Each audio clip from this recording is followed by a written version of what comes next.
Ayọ̀ mo ti bọ́ sí lẹ́ẹ̀bù. Ẹ̀jẹ̀ agbérí ìwòyà. Ayago ayatọ̀ eriwoya. Tí n bá ní eri ìwòyà. Ayago ayatọ̀ eriwoya. Ìtumọ̀ eri ìwòyà. Ayago ayatọ̀ eriwoya. Òun ni ẹtẹ́ tí ẹ gbọ́ mi. Ayago ayatọ̀ eriwoya. Òyìnbó ní listen clearly.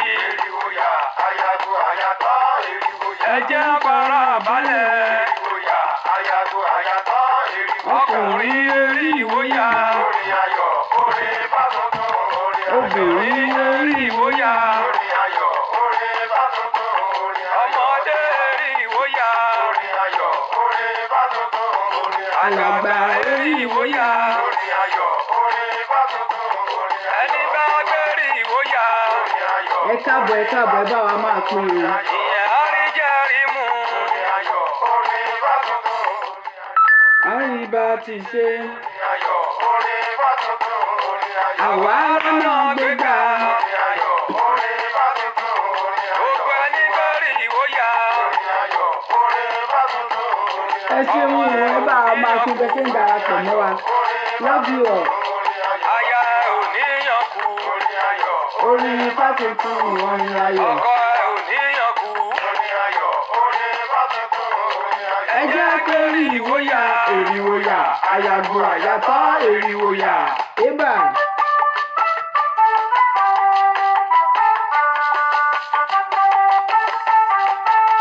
Ẹ má yẹ kó ń jẹ ijó yẹn wéèsì o.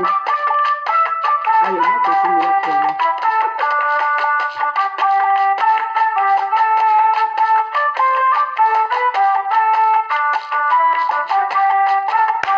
Ébà. Àfọmọ́ yóò lè fa o.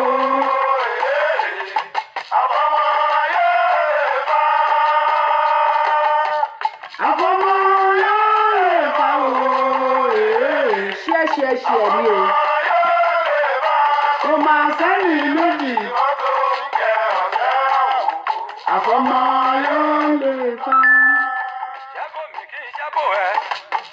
Aṣọ́re ní ṣẹ́borí egungun àtàlá ní ṣẹ́borí òrùlé. Adé àwòrán yí ẹ̀lùlù tí ó lálàálá tí ó fẹ́ ká dírí. Ìrànjẹ́ òde ò igi ẹlù. Ariwo àwọn èèyàn yìí pọ̀. Ìrànjẹ́ òde ò igi ẹlù. Ire gbogbo táwọn wá ẹ̀lú jù ló wà. Ìrànjẹ́ òde ò igi ẹlù. Àfọmọ́ yóò lè fa o. Àfọmọ́ yóò lè fa. Àfọmọ́ yóò lè fa o. Ẹ bá máa dúró máa láì kán ti wọlé o. Wọ́n wà ń bí o. Love you all. Ẹ bá mi máa pín share ni o. Thank you for joining. Orin bá ti kúrò ní àyà o. Ẹ̀mí àgbọ̀ mi Ẹ̀yin èèyàn o. Ébà. Orin bá ti kúrò ní àyà. Ẹ̀mí àgbọ̀ mi Ẹ̀yin èèyàn o. Bàbá mi ọlá ifá káyọ̀dé ẹ káàbọ̀. Eré Ifá, ọ̀gá mi Ifá nìyí, ọ̀ṣẹ́ àwòkọ́. Ébà. Tó bá jẹ́ ká ṣe eré Ifá, ọ̀gá ní Ifá nìyí, ọ̀ṣẹ́ Ẹ bá mi máa pín o. Orin Ifá tó péjú owó Gbàgbà. tí kì í ṣe forin ìmá, máa rí máa kọ o. Orin Ifá tó péjú owó tí kì í ṣe forin ìmá, máa rí máa kọ o. Bẹ́nìyàn ò bá ronú jìn, bẹ́nìyàn ò bá ronú jinlẹ̀, kò lè bá wa kọ. Kò lè bá wa kọ òye. Àfọmọ́ yóò lè fa òye. Àfọmọ́ yóò. Bẹ́ẹ̀ni ò tiẹ̀ mọ ọjọ́ gan tó bá ń rọra ń ra bẹ́ẹ̀ ni. Ẹ bá mi máa pín. The first thing tẹ́ máa kọ́kọ́ ṣe ni kẹ́ ṣí ẹ̀. Bàbá mi Olúwaṣeun Ọ̀jẹ́lẹ̀yẹ ẹ bá mi pín sí orí ẹ bá mi pétò yìí. Àfọmọ́ yóò lè fa. Now ẹ káàbọ̀ sórí ètò yín, ètò wa ìṣẹ̀ṣe làgbà. Òṣàtọ́lá Bímbọ́lá òun ni atọ́kùn ètò yín. Tí ẹ bá ti ń darapọ̀ mọ́ mi, ẹ má gbàgbé ohun àkọ́kọ́ tẹ́ máa kọ́kọ́ bá mi máa ṣe ni wípé kẹ́ kọ́kọ́ bá mi pín. Ẹ bá mi pín.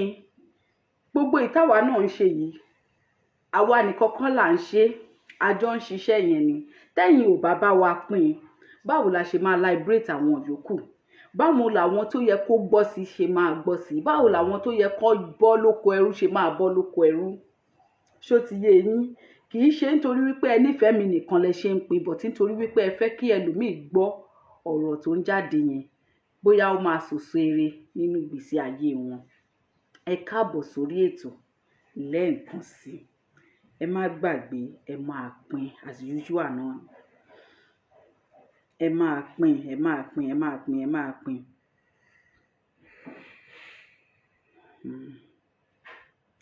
Ṣé rí ètò tí mo fẹ́ ṣe lálẹ́ yìí? Ọlọ́run Olódùmarè ń gbọ́ dùn. Okay. Ètò tí mo fẹ́ ṣe lálẹ́ yìí, Ọlọ́run Olódùmarè ń gbọ́. Ọlọ́run ọba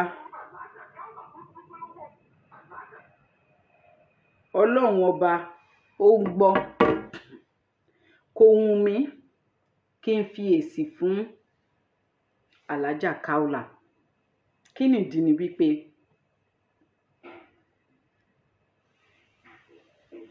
obìnrin ẹgbẹ́ mi ni. Àkọ́kọ́ náà mo fẹ́ kẹ́ ẹ mọ̀ yẹn. Ẹlẹ́ẹ̀kejì ni wípé ní iwájú Olódùmarè tí n bá ti fúnyàn, téèyàn bá sọ̀rọ̀, tí n bá fún lésì lẹ́ẹ̀kan, èmi ò fún wọn irú wọn lésì mọ́. Wọn ò bá dé máa sọ̀rọ̀, àsọdànù ni wọ́n sọ. Ṣé o wá rí lórí agbágbé tá a jọ wà yìí?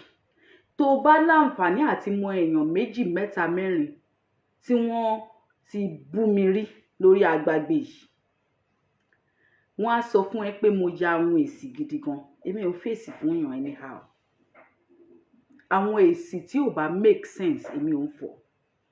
Torí wípé ẹ̀yin ẹrú lẹ̀ kì í mọ̀ wípé kì í ṣe gbogbo omi tó bá, gbogbo ìdọ̀tí tó bá ta sí èèyàn lára lèèyàn ń gbọ̀ dànù. Irú bí Ẹ̀mí àti yín tìlú Ìlọrin ṣe ń ṣe nísìn, tó jẹ́ wípé orúkọ ẹ̀ ni wọ́n fi lọ kidnap Tani Ọlọ́run, tí wọ́n fi ń sọ wípé ó bu Ẹ̀mí, ó rí Ẹ̀mí àfín. Ṣó ti yé yín? Ẹni tí ò bá gbọ́n nílé ayé yìí, òun ló máa rí gbogbo ẹrọ̀fọ̀ tó ń ta sí lára tó máa sọ pé òun fẹ́ gbọ́n nù. Àwọn ẹ̀mí ìwà tó jẹ́ wípé ẹrọ̀fọ̀ yẹn wàá rọra fọwọ́ mọ́, wàá máa wò bẹ́ẹ̀, wàá jẹ́ kó wà ńbẹ̀ bẹ́ẹ̀. Tó bá yá, tó bá ṣeé ṣe fún ẹ, wàá gbìyànjú àti lọ wẹ̀ láti fọ ẹrọ̀fọ̀ yẹn kúrò lára. Ṣùgbọ́n nígbà mìíràn ẹ̀wẹ̀ tí ẹrọ̀fọ̀ yẹn bá ń ta bá ẹ lọ́wọ́lọ́wọ́, wàá máa mómi sí ní, wàá fi kíra, wàá fi ṣí osùn, wàá fi kíra ni. Orírù yẹn òun ni Ẹ̀mí ayín nílùú Ìlọrin ò mọ̀. Torí wípé ẹrú ò kì í mọ gbogbo ẹ̀. Àwọn nǹkan tó bá wà vital nínú ayé bẹ́ẹ̀ ni ẹrú ò kì í mọ̀. Ṣé ń pé Fúlàní ni, ẹrú dẹ̀ ni. Nítorí ẹ̀ ló ṣe mú Tani Ọlọ́run tó ṣe forúkọ ẹ̀ lọ jí gbé. Tó wá jẹ́ wípé Tani Ọlọ́run tó jẹ́ ọmọ inú Ẹ̀mí àti yín ní ìlú Ìlọrin, bẹ́ẹ̀ ṣe sọ wípé ó kàǹkà tó lójú yín. Ọ̀rọ̀ Tani Ọlọ́run ló padà gbé Ẹ̀mí ayín bọ́ síta bí ọmọ ọjọ́ 7. Tá bá tiẹ̀ sọ pé bí ọmọ ọjọ́ 7 gan, understatement nìyẹn. Àìmọye ọmọ ọjọ́ 7 míì tó jẹ́ wípé wọn ò kó wọn síta tó yẹn. Ẹ̀mí ayín ó di ohun ràlẹ̀ràlẹ̀, ó di ohun ìdọ̀tí. Ó di nǹkan tí èèyàn tán fi ń pa ẹnu bíi gúgúrú àti ẹ̀pà lórí social media yìí látìgbà tí ẹ ti gbé Tani Ọlọ́run. Tó bá jẹ́ pé lótìtọ́ àti lódodo, Ẹ̀mí ayín jẹ́ èèyàn pàtàkì fún yín bẹ́ẹ̀ yẹn, àbí ní àwùjọ, àbí ní gbogbo ojúkójú, àbí ní gbogbo oríkórí tí Ẹ̀mí ayín nílùú Ìlọrin bá jẹ́ èèyàn pàtàkì fún, mo ò lérò wípé kò yẹ kẹ́ ẹ lè ṣe kí ni kẹ́ ẹ lè advice emir yín wípé ọmọ àlè tó ń sọ̀rọ̀ yìí o ọmọ kékeré ni ẹ fi ilẹ̀ ọmọ àlè ni kẹ́kàn bú kẹ́ dá sí lára bẹ́ẹ̀ ẹ má jẹ́ kán tara yín ẹ má jẹ́ kí wọ́n tara yín ní viewers ẹ má jẹ́ kán tara yín emir ẹ ti ju gbogbo eléyìí lọ ẹ má jẹ́ kán tara yín ní followers ṣó ti yé yín ṣùgbọ́n nítorí wípé emir yín èèyàn ẹrọ̀fọ̀ ni ṣó ti yé yín ẹlẹ́dẹ̀ ẹ̀gàn gidi òun ni emir yín tẹ́lẹ̀tẹ́lẹ̀ thank you so much for the what's it called fún àpọ́lé yẹn nípa irun mi thank you so much irun ọmọọba ni àwọn ẹrú tún ti débì máa fún ẹ lésì ẹ̀wọ̀ dúró náà now máa sunkún lọ ń bẹ̀ tó bá mú mi tí n bá fẹ́ kó sunkún mọ́ máa fún ẹ lésì tí n bá dẹ̀ fẹ́ kó máa sunkún lọ ìwọ ló lẹ́kún ẹ̀ bẹ́rù tí ń ṣe nìyẹn ṣé wá rí emir yín yẹn torí wípé emir yín ọpọlọ ẹ̀ kú torí ńgbà mìíràn àwọn bàbá ńlá wa ni wọ́n máa ń fún ní oríkì kan wọ́n máa ní èèyàn tí wọ́n ń tì sígbó tó wá fúnra ẹ̀ ń tira ẹ̀ padà sójú ọ̀nà tó bá tiẹ̀ jẹ́ wípé ẹ̀yin tẹ́ ẹ jẹ́ followers emir yín ọpọlọ yín kú orí yín ò gbé làákàyè yín kúrú sí i ọgbọ́n yín ò gbé ọgbọ́n nǹkan tó ṣe máa sọ pé ọgbọ́n orí ò kan tàgbà nìyẹn ó yẹ kí kẹ́ ẹ advice ẹ̀ lóòótọ́ pé emir ọmọ wo dání ọmọ ọjọ́ wo ló máa rí yín fi bẹ́ẹ̀ yẹn já lọ gbé emir yẹn ló máa sọ pé ẹ dúró bí ẹ má gbé ọmọ yẹn o ẹ fi ilẹ̀ bẹ́ẹ̀ o ẹ jẹ́ kó máa pariwo o òun ló láriwo ẹ o torí wípé àwọn ìjà kan wà tó jẹ́ wípé ọgbọ́n lèèyàn fi ń jà ìmọ̀ àti òye ṣé wá rí kò sí bí ọgbọ́n ẹrú ṣe lè tó láyé yìí bàbá mi Awóníyì ẹ̀là ìbọrú ẹ̀là ìbọyè ẹ̀là ìbọ ṣíṣe gbogbo ẹ̀yin oníṣègùn omi ṣàǹṣègùn gbogbo ẹ̀yin ìyá wa mo dí ìyá mi yìí ẹ ti mọra yín o tẹ àjọ ń sọ̀rọ̀ lórí WhatsApp mo kí yín o mo ṣe èpà òrìṣà fún gbogbo ẹ̀yin ìyá lóríṣà wa náà now emir yín yẹn ìgbà tí ẹ̀yin tẹ́ ẹ wà lẹ́yìn ẹ̀ tẹ́ ẹ gbọ́n tọpọlọ yín ti sá sínú tẹ́ wá ń fún ní advice àwọn àmọ̀ràn tó lè ba ayé emir yín jẹ́ tó lè gbé bọ́ síta tó jẹ́ pé ìta tí emir yín máa bọ́ sí báyìí ó máa ju ti ọmọ ọjọ́ mẹ́jọ lọ ṣebí tó bá ń kó ọmọ ọjọ́ mẹ́jọ bọ́ síta ṣebí ìkó bọ́ síta iyì ni àti ẹ̀yẹ wípé àbímọ tuntun o a fẹ́ sọ lórúkọ o gbogbo ayé ẹ wá bá wa jó ẹ wá bá wa yọ̀ o kì í ṣe bẹ́ẹ̀ ni tẹ́mí àyìn ìgbà tí ẹ fún ní advice tí òun náà ọpọlọ ẹ ò gbé láti jókòó wípé gbogbo advice tí wọ́n bá fún yàn nígbésí ayé yìí èèyàn máa ń jókòó èèyàn máa tún sun oorun tí ọmọkùnrin ń sùn oorun mẹ́ta èèyàn á wá rò wípé advice táwọn pípù yìí fún mi tí n bá ṣe tí ó bá di níjọ́ iwájú ẹ jẹ́ ká fi ojú analyse nǹkan tí kinní yìí máa bí emir yìí ò ṣe bẹ́ẹ̀ kò lè analyse ẹ̀ nítorí wípé kí ni àgbà òkan tọgbọ́n bẹ́ẹ̀ ṣe máa ń ṣe bí ọmọ yàsín tẹ máa ń dà lọ bí màálù yẹn àwọn màálù tẹ máa ń fọ ẹ mọ̀ pé nítorí pé màálù ò gbọ́n ló ṣe máa easy fún yín láti fi ọ̀pá da màálù 2 million tí wọ́n á dẹ̀ máa follow yín so tẹ bá dẹ̀ wo màálù tẹ wo ẹni tó ń fi ọ̀pá dà á ẹ ti mọ̀ wípé the same category the same price bí ọ̀rọ̀ ìyá àgbà mi ni àwọn méjèèjì jọ jẹ́ so àìnílà àkàyè emir yín yẹn òun ni ò jẹ́ kó lè sùúrù oorun táwọn bàbá ńlá kú bàbá tèmi máa ń sùn tí wọ́n ń pè ní oorun mẹ́ta tí ọmọkùnrin ń sùn táwọn bàbá ńlá kú bàbá tèmi máa ń sọ wípé ẹni tí wọ́n ń tì sígbó tó tún ń tira ẹ̀ padà sójú ọ̀nà ṣó ti yé yín òun ló fà á tó jẹ́ wípé ńgbà tẹ́ ẹ fi ti ẹ̀mí àti yín sínú igbó yẹn kàkà kó fẹ̀yìn wò kó wẹ̀yìn wò kó wò pé bí tẹ́ ẹ ti òun sí yìí òun ló dí gágá yìí ṣèbé ń bẹ́ńbẹ́ paramọ́lẹ̀ bẹ́ńbẹ́ òjòlá ń bẹ́ńbẹ́ ẹkùn bẹ́ńbẹ́ ọpọlọ ẹ̀míà náà padà gbé torí wípé irú adarí yín irú ọpọlọ tó ní náà lẹ́yìn ọmọ ẹ̀yìn ní tí yín jọ gé fọ́ ni ìdí nìyẹn tó jẹ́ wípé tí wọ́n bá ti fún ní advice kàkà kó wẹ̀yìn wò ó ṣe kí ni òun náà bá bẹ ó kán lugbó ó kán lùgbẹ́ ó bá lọ gbúrúgbú nínú ìgbẹ́ inú ibi tó ti wà nínú ìgbẹ́ yìí láti ọ̀rọ̀ Tani Ọlọ́run ọmọ Píníṣí tó bá ní kán mú àwọn ọmọ ẹ̀mí àyín bọ́ síta a máa rí ìtọ́jú Tani Ọlọ́run lọ lọ́jọ́ orí nínú wọn nítorí Tani Ọlọ́run ẹ̀mí àyín ó di ẹni ràlẹ̀ràlẹ̀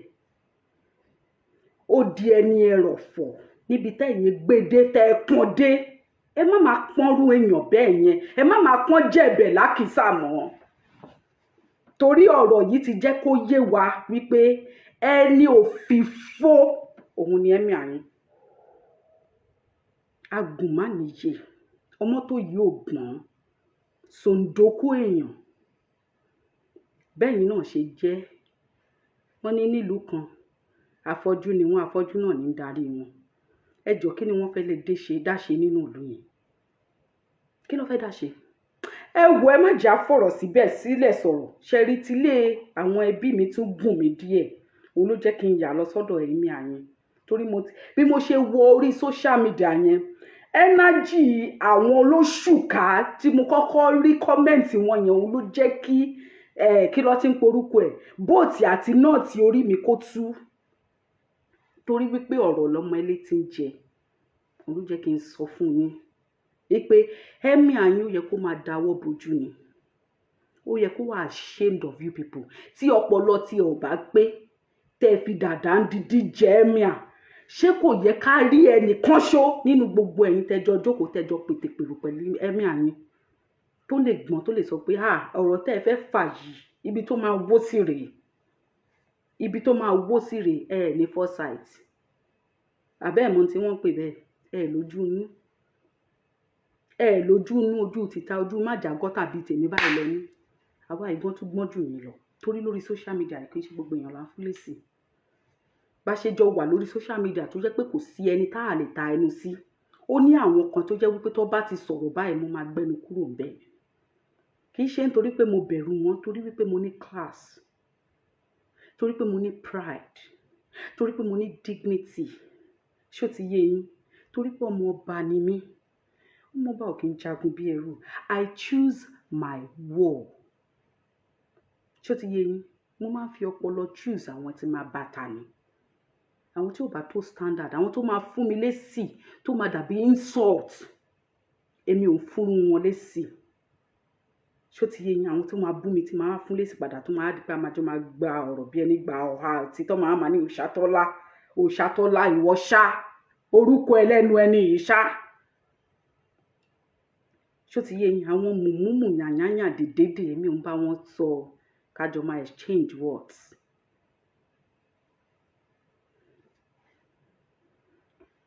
Let him come and sue me to court ṣó lórí òun burú ni orí òun ò pé ni let him come and sue me tó bá ti bí yín dá let him come and sue me to court ṣebí that is the best you can do lórí ọ̀rọ̀ Tani ẹ wá dé yín mọ wàǹṣà yín ẹ wá dé mọ pé gbogbo ìtànsọ lórí social media yìí òun lẹ máa fi yá ẹ jẹ ẹ continue ṣó ti yé yín ẹ continue ẹ wí Tani Ọlọ́run tí wọ́n bá ti ń sọ̀rọ̀ ní court ẹ rí because wọ́n ti mọ̀ wípé táwọn bá discharge Tani Ọlọ́run àná tó bá discharge wípé òkè o àwọn fún ní bẹ́ẹ̀lì àbí kí ló ń pè wọ́n ti mọ̀ pé ẹ̀yin tẹ́ pọ̀ níwájú kóòtù yẹn lè lẹ̀ pa nǹkan tẹ́ ń dúró dè ní pé ẹ máa rí ibi tẹ́jọ́ yìí máa dé ìpẹ́ ṣe pọ̀ tó ẹ̀rù wó nílé ò tó wó nílé àbí wòyàn ni ò tó wòyàn pé àwọn wèrè ló pọ̀ ní gbogbo iwájú kóòtù yìí tí Tani Ọlọ́run bá ń bọ́ ta lé wọn lọ́wọ́ báyìí wọ́n lè lẹ̀ kó pátọ́ bá ti gbọ́ nínú kóòtù tó bá ti gbọ́ nínú court láti inú court wípé wọ́n ti discharge Tani Olohun, wọ́n ti gba bail ẹ̀, tó bá ń bọ̀ tàbá ẹ̀ máa lè kó pa ni. Bẹ́ẹ̀ bọ́ ṣe ní ilẹ̀ Haúsá ẹ ti ready láti ṣe fún Tani Olohun. Ẹ rò pé àmọ́ torí ẹ̀ lè ṣe máa ń kóra yín lọ bí ọmọ Yàsín, lè máa ń kóra yín lọ bí ọmọ Yàsín sí court tójú òtì yín. Gbogbo ayé ló ń rí ẹ̀sìn ayé yín níta. Láti ìjọ́ tí wọ́n ti ń pariwo Ìlọrin o, Ìlọrin o, Ìlọrin o, Ìlọrin o, àwa tá a jẹ́ mùsùlùmí kan tá a wá kúrò nínú Islam, tá a wá padà sínú ìṣẹ̀ṣe tó jẹ́ originality wa, àwa gan bẹ̀rù Ìlọrin. A bẹ̀rù Ìlọrin. Yes, I'm telling you people today. Torí gbogbo nǹkan tá ti gbọ́ nípa Ìlọrin láti kékeré. A bẹ̀rù Ìlọrin wípé yes, àwọn Ìlọrin wọn ṣe rí fín, àwọn Ìlọrin wọn a mọ̀ wípé gbogbo ọ̀rọ̀ yìí ló jẹ́ kí afẹ́fẹ́ fẹ́ kárí fùrọ̀ adìyẹ. Ló jẹ́ ká mọ̀ wípé you people are next to nothingness. You are nothing. Ipe gbogbo ariwo ẹ̀mọ̀ first attack pé Ìlọrin, Ìlọrin, Ìlọrin. A mọ̀ wípé this is how useless àtẹ̀yìn àti ẹ̀mí àtẹ̀tẹ̀ ní ẹ̀jẹ̀ tẹwà. Ìlọrin o, wọn ń fẹnu kan lẹ́rìn o, wọn ń fẹnu ṣe kíní kan. Gbogbo social media yìí, gbogbo social media yìí ni wọ́n ti fàyè ẹ̀mí àwọn ti fojú ẹ̀ rìnlẹ̀, wọ́n ti fojú ẹ̀ gbolẹ̀. Jẹ́ n kúrò lórí ìyẹn torí ọ̀rọ̀ Kaola la fẹ́ sọ. Gẹ́gẹ́ bí mo ṣe ń sọ bọ̀, mi ò fẹ́ fún Kaola sí lésì. Kaola, tí wọ́n bá gbé fídíò yìí dọ́dọ̀ ẹ̀, èmi ò ṣàtọ́lá, mi ò fẹ́ fún ẹ lésì. Torí tí n bá ti fún yàn lésì lẹ́ǹkan, o ò bá dẹ̀ kó gbókú, mi ò ní fún ẹ ní èsì mi mọ́. Ṣùgbọ́n torí àwọn ẹran bíi tiẹ̀ tó wà lórí page ẹ̀, tó ti yé ẹ, òun ni mo ṣe fẹ́ ṣe kí ló ti ń porúkọ ẹ̀ fídíò yìí. Torí àwọn ẹran bíi tiẹ̀ tí wọ́n ní làákàyè, wọ́n ní empty, zero ni, mo ṣe ń fún ẹ lésì yìí. Àwọn ọ̀rọ̀ kan wà tó sọ tó jẹ́ wípé lecture ni lọ́dọ̀ tiwa fún àwọn èèyàn tí ò mọ̀ ń pa ẹ̀. Ṣó ti yé ẹ, mo ṣe fẹ́ fún ẹ ní èsì. Ṣé wàá rí èsì tí mò ń fún ẹ yìí? Kaola, jẹ́ kí n sọ kíní kan fún ẹ.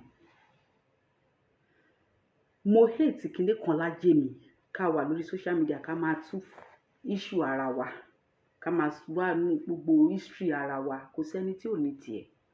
Bí ọ̀rọ̀ Wàsíù, oníkálukú ló ní tiẹ̀ lára, níbi tó fi òfò èèyàn níṣẹ́ lòmíì láyé ń bí. Ṣebí gbogbo wa pátá nìmọ́là, bámúbámú ẹni tílẹ̀ mọ́ bá ní bàrà o, kílẹ̀ ń bá ká. Ó fi ọ̀rọ̀ yẹn pòwe ni pé gbogbo wa náà la ní tiwa lára, which is true. Kaola, máa rí torí ọpọlọ ẹrú ò kì í padà gbé. Mẹ́sẹ̀jì tèmi ń fún ẹ nínú ètò tèmi ṣe yẹn kò padà yí ẹ. Mi ò búlì ẹ. Ṣó ti yí ẹ? Torí ìwọ tó wọ́n ní pé asunkún rojọ́ ilé ló máa ń tú. Ẹni tó bá béèrè ẹjọ́ lọ́wọ́ ẹ̀, kàkà kó ro ẹjọ́. Bó ṣe bẹ́ẹ̀ mi ṣe wà yìí láti kékeré mi ni tó bá ní ká wá dúró ká wá rojọ́ bó ṣe jẹ́, èmi ò mẹjọ́ rò. Èmi believe wípé ká jọ múra wa, bó jẹ́ ìwọ ló lè nà mí kó nà mí press. Tèmi náà bá dẹ̀ lè gba ẹ mú kí n nà ẹ pa. Bí mi ṣe believe ọ̀rọ̀ tèmi ni, èmi ò ráyè ká wá máa ro ẹjọ́. Bí mo ṣe di ẹlẹ́jọ́ yìí gan, mo gbà pé àwọn irúnmọlẹ̀ fẹ́ bẹ́ẹ̀ ni torí ẹjọ́ ò kì í pẹ́ sú mi. Ṣé wá rí tí bá ti tan kámẹ́rà báyìí, àwọn ẹ̀mí tó máa ń kó wọnú mi ọ̀tọ̀ ni. Tó wá mọ̀ di real Òṣàtọ́lá, wàá mọ̀ pé mi ò lè sọ ọ̀rọ̀ ẹnu mi tán. Èmi ni mo dájú ní gbogbo àgbáńlá yìí. Alára ní ìgbéraga yẹ̀sìkẹ́ bí ọ̀rọ̀ ọmọlógo. So èmi ni mo nice jù, ṣùgbọ́n message tí mò ń pass fún ẹ nínú fídíò yẹn ọpọlọ ẹ ò padà gbé e. Ṣé kinní yìí ò máa crack? Ẹ̀yin olólùfẹ́ mi, tó bá ń crack ẹ jẹ́ kí n máa mọ̀, ẹ jọ̀ọ́. Ṣé ti yé yín? Mi ò fẹ́ kó crack at all. Ẹ jẹ́ kí n mọ̀ tó bá ń crack. Now, Kaola, ìkọ́ tèmi ń pe àkíyèsí ẹ̀ nínú fídíò yẹn ni wípé nínú ètò tí mo ṣe fún ẹ kọjá lọ, ẹ bá mi máa pín ètò yìí o. In tí mò ń pe àkíyèsí ẹ sí òun ni wípé nígbà tí wọ́n tú ẹ sí ìhòhò nínú Islam, o ò ní ọ̀rẹ́ kan àbí méjì ju àwa oníṣẹ̀ṣe àtàwọn Kìrìsìtẹ́nì lọ. Àwa la dá ṣọ́ọ̀bù ẹ̀. Nígbà tí wọ́n sọ pé ó kù bí tó o máa gbé gbà ní ojú táyé ní gbangba, kọ́mẹ̀ǹtì section ni kó padà lọ. Christians àti àwa ẹlẹ́bọ yìí la ń comment. Èmi ò ń lọ sí page èèyàn lọ comment anyhow. Ṣùgbọ́n lórí ọ̀rọ̀ ẹ̀ Kaola tó bá jókòó dáadáa, èmi ò ń ṣe àwọn tó máa ń screenshot àbí ṣe kíní kan, torí mi ò like ọ̀rọ̀, èmi ò ráyè à ń ṣe fracas àbí à ń lọ ṣe ń pè nǹkan tó ń ṣe tó ń búra wọn yẹn. Tó bá lọ wá comment section, wàá rí comment mi níbẹ̀. Ṣó ti yé ẹ? Ihun tí mi ń pe àkíyèsí ẹ sí ni wípé èèyàn kì í fi ibi ṣú olóore. Ṣùgbọ́n ipò ẹrú tó wà kò lè yẹ kó o mọ̀ wípé kò yẹ kó o fi ibi ṣú olóore, torí pé ìdá ẹrú bó ṣe ń ṣe nìyẹn. Alájẹfẹnumulẹ̀ òun ẹrú. Bó o bá ṣoore fún ẹrú ní ìsìn, bólówó ẹ̀ bá dé àpò òun ò mọ̀ ẹ́ mọ́. Nítorí wípé kò sí bí olówó ẹ̀ ṣe fi lè fìyà jẹ tó. Olówó ẹrú máa ń níyì lójú ẹrú ju ẹni tí ó bá fẹ́ràn láti gbà kúrò lóko ẹrú lọ. Kò lè yí ẹ. Ó dẹ̀ lè yí ẹ tó jẹ́ wípé òun dìbọn ni, torí wípé nínú Islam tó ń ṣe business ló ń ṣe ń bẹ̀. Most of us know it. If not, pẹ̀lú predicament ẹ nínú Islam, kò yẹ kó o ṣe Islam mọ́. Number one. Kò yẹ kó o ṣe Islam mọ́. Ẹlẹ́ẹ̀kejì ẹ̀wẹ̀, pẹ̀lú predicament ẹ ní inú Islam, ó yẹ kó hate anything tó bá jẹ́ Islam, because tó bá wo comment section, tó bá wo àwọn tó ń jáde 247 láti bring it down, àwọn ẹrú ẹgbẹ́ ẹ̀ ni. Kò ṣe àwa oníṣẹ̀ṣe. Gbogbo nǹkan tó pass through nígbésí ayé ẹ̀, àwọn ẹrú ẹgbẹ́ ẹ̀ ni wọ́n wà guilty, ni wọ́n wà responsible fún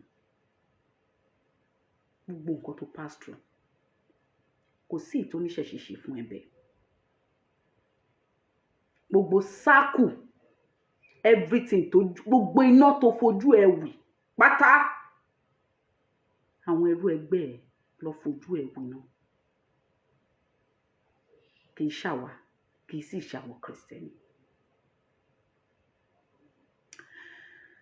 Now, èmi wá ń pe àkíyèsí ẹ wípé in tó ṣe yìí, èèyàn ò kì í ṣe bẹ́ẹ̀. Èèyàn ò kì í ṣe bẹ́ẹ̀ rárá kó mu jẹgbé. Ṣó wá rí àwọn bàbá wa máa ń sọ kinní kan wípé egungun kó wọlé, kí ajá wà ń bẹ̀ kájá má gbó. Gbogbo ara ajá kọ́ ló lè gbà. Òun ló fi rúrú èmi tí mo fi fún ẹ lésì Màámi Ọmọlára mi sunshine. Ẹ káàbọ̀ mà, ṣe dáadáa lè wà. Love you. ìyá wa Ajíbíkẹ́ káàbọ̀ màmí Ajíbíkẹ́ Fausat ṣó ti yí ẹ sórí bó ṣe sọ̀rọ̀ ẹ lórí platform ẹ kólóbó yẹn tí gbogbo àwọn oníṣẹ̀ṣe ẹgbẹ́ mi tá à ń sọ̀rọ̀ lórí social media ò lè sọ̀rọ̀ kì í ṣe gbogbo ara gbogbo wa ló lè gbà á pàápàá jùlọ àwọn platform tí mi ò kí ń yà sí tẹ́lẹ̀ tí mo máa ń sọ fún ẹ̀gbọ́n mi kan tó máa ń wo fúráká tí n bá ti pè wọ́n báyìí gbọ́ orí ẹ̀ ò pé bọ́ sí bí a máa para wa ni màá nù ẹ́ pa ibà tí bá ti mú ẹ inékan kìnìkan máa ní ẹ̀ tún ti ń gbọ́ àwọn pípò yìí again ẹ̀ tún ti ń gbọ́ àwọn pípò yìí again kí ló dé kí lẹ̀ ń rí gbọ́ nù wọn a ní ààrẹ ọgbọ́n wà ń bẹ ìmọ̀ wà ń bẹ òye wà ń bẹ nítorí tiẹ̀ Kaola mo dúró sórí péjì kan nù wọn ìkànnù wọn mo dúró sórí péjì ẹ̀ ó máa jáde láàárọ̀ ó máa jáde lọ́sàn-án ó máa jáde lálẹ́ lórí ọ̀rọ̀ ìgbésí ayé ẹ̀ ni ó dẹ̀ declare pé oníṣẹ̀ṣe lòun oníyèmọ̀já lòun Kaola ó máa wà lára àwọn tó ń bù torí ó kó gbogbo wa papọ̀ ni sórí pé ó fi bí ṣú olóore ó fi bí ṣú olóore Kaola lórí social media yìí yàtọ̀ sí àárín sáàkù àwọn ẹrú ẹgbẹ́ tẹjọ jẹ́ mùsùlùmí àbí Islam àwa oníṣẹ̀ṣe àmọ́ ẹni tó ń jẹ́ Kaola torí wípé tí ọmọdé bá kan iyán àná àwọn àgbàlagbà wọn á fi ìtàn balẹ̀ fún ìtàn akúnlẹ̀ rẹ̀kẹ̀rẹ̀kẹ̀ fún Kaola ó yẹ ká sọ Genesis ọ̀rọ̀ fún ẹ àwa oníṣẹ̀ṣe àmọ́ ẹni tó ń jẹ́ Kaola àwọn kìrìsìtẹ́nì wọn ò mọ ẹni tó ń jẹ́ Kaola first impression ó matter bí ọ̀rọ̀ ẹ̀yin olóyìnbó first impression matters a lot ìgbà tá a máa padà gbọ́ Kaola tó máa padà rẹ́ẹ̀nì ní etí wa tó máa padà popular jingo ọ̀nà tábàmọ́ ẹ̀ rèé níbi tí àwọn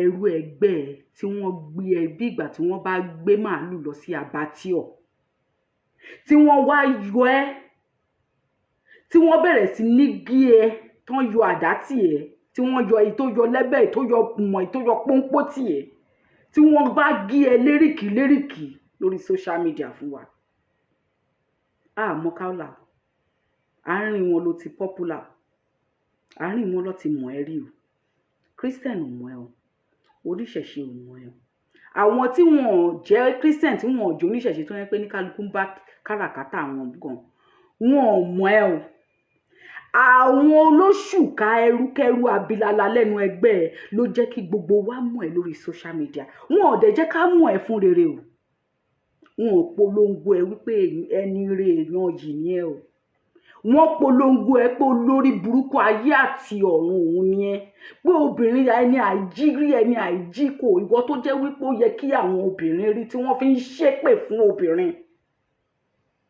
òun ni ẹ gbogbo orúkọ burúkú tí wọ́n lè pè èèyàn tó lè jẹ́ kéèyàn lọ múra ẹ̀ pokùnso pátá ni wọ́n pè ẹ́ ẹnu wọn ló ti jáde o kì í ṣe ẹnu irú àwa yìí o kì í sì ṣe ẹnu Kristẹni Kaola ó gbàgbé ni ìgbàgbé ló ṣe ẹ́ gbogbo eléyìí tí mò ń sọ látàárọ̀ ara ẹlòmíì ò gbà á ní mò ń bú ẹ mi ò bú ẹ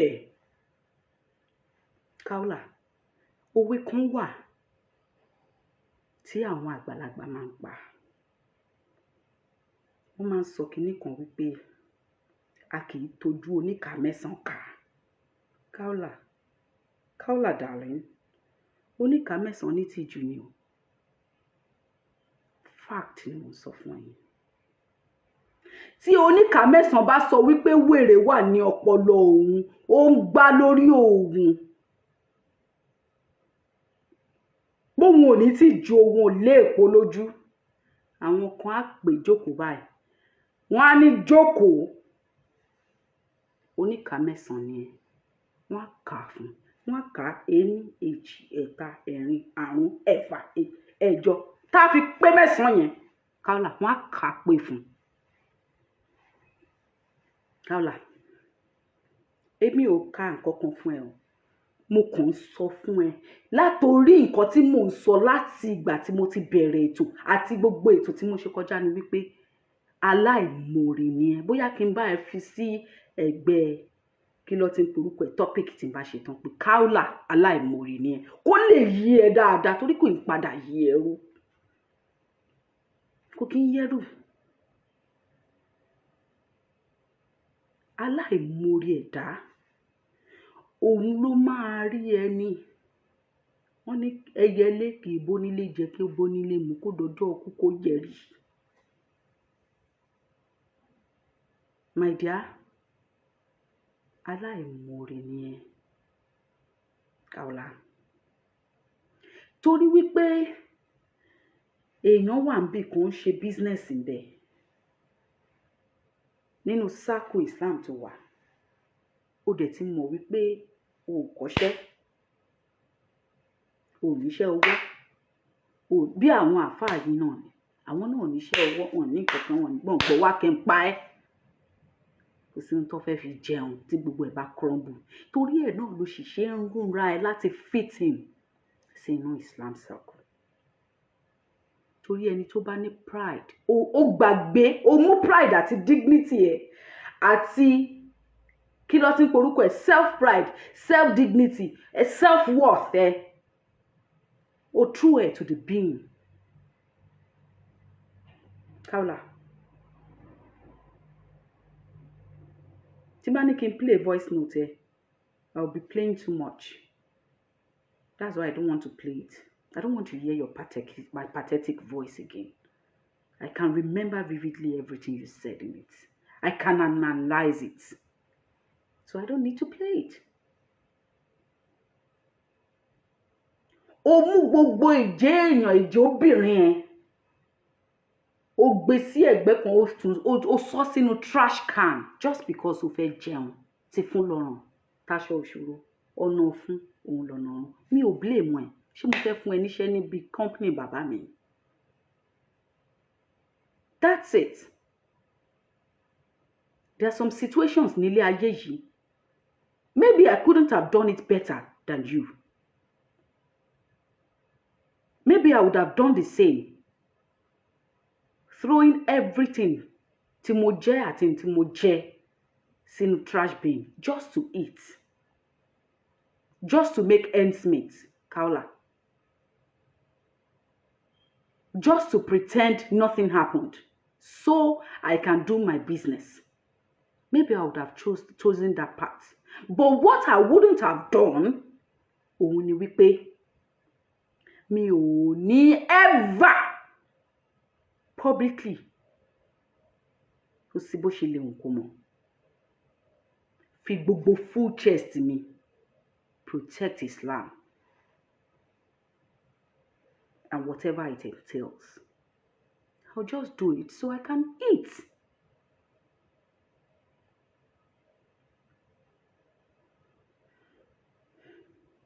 I will just do it so màá lè rí ọwọ́ mú lọ sẹ́nu. That is what they call báwo lẹ ṣe máa ń pe àwọn diplomacy.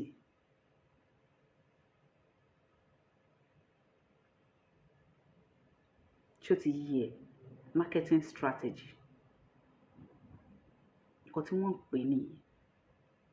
Not because I'm doing this thing not because I love to do it, but because I don't have a choice.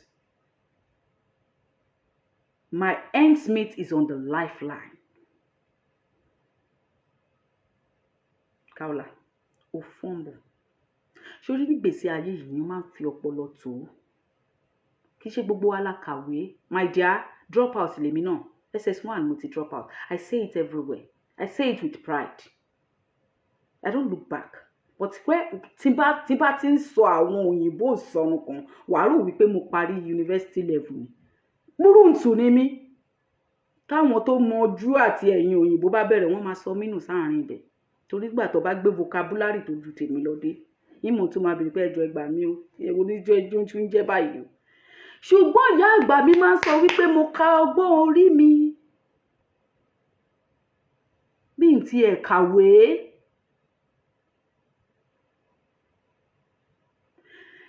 mo ka ọgbọ́n orí mi bí mi ò tiẹ̀ ṣe kí ni bí mi ò tiẹ̀ kàwé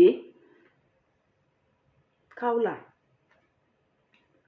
torí mo sọ nínú old video yẹn wípé wọ́n fún ẹ ní ban 10 years ní mọ́kà agbára ẹ gbé ó mọ ọyàn pa ó mọ ọyàn dá quest nínú Islam nítorí ẹ ló ṣe débi tó dé yẹn tó délé ni I wouldn't want to add salt to injury because if not, if I want to play the devil's advocate, Kaola, trust me, lè bá draw. If I want to play the devil's advocate, tó bá fẹ́ kí n fún ẹ ní àwọn analysis tó jẹ́ wípé ó baddest. But I don't do that to my fellow woman. I don't. That is where Otimamu wípé there is self-consciousness. In as much as pé mo wà mad with you.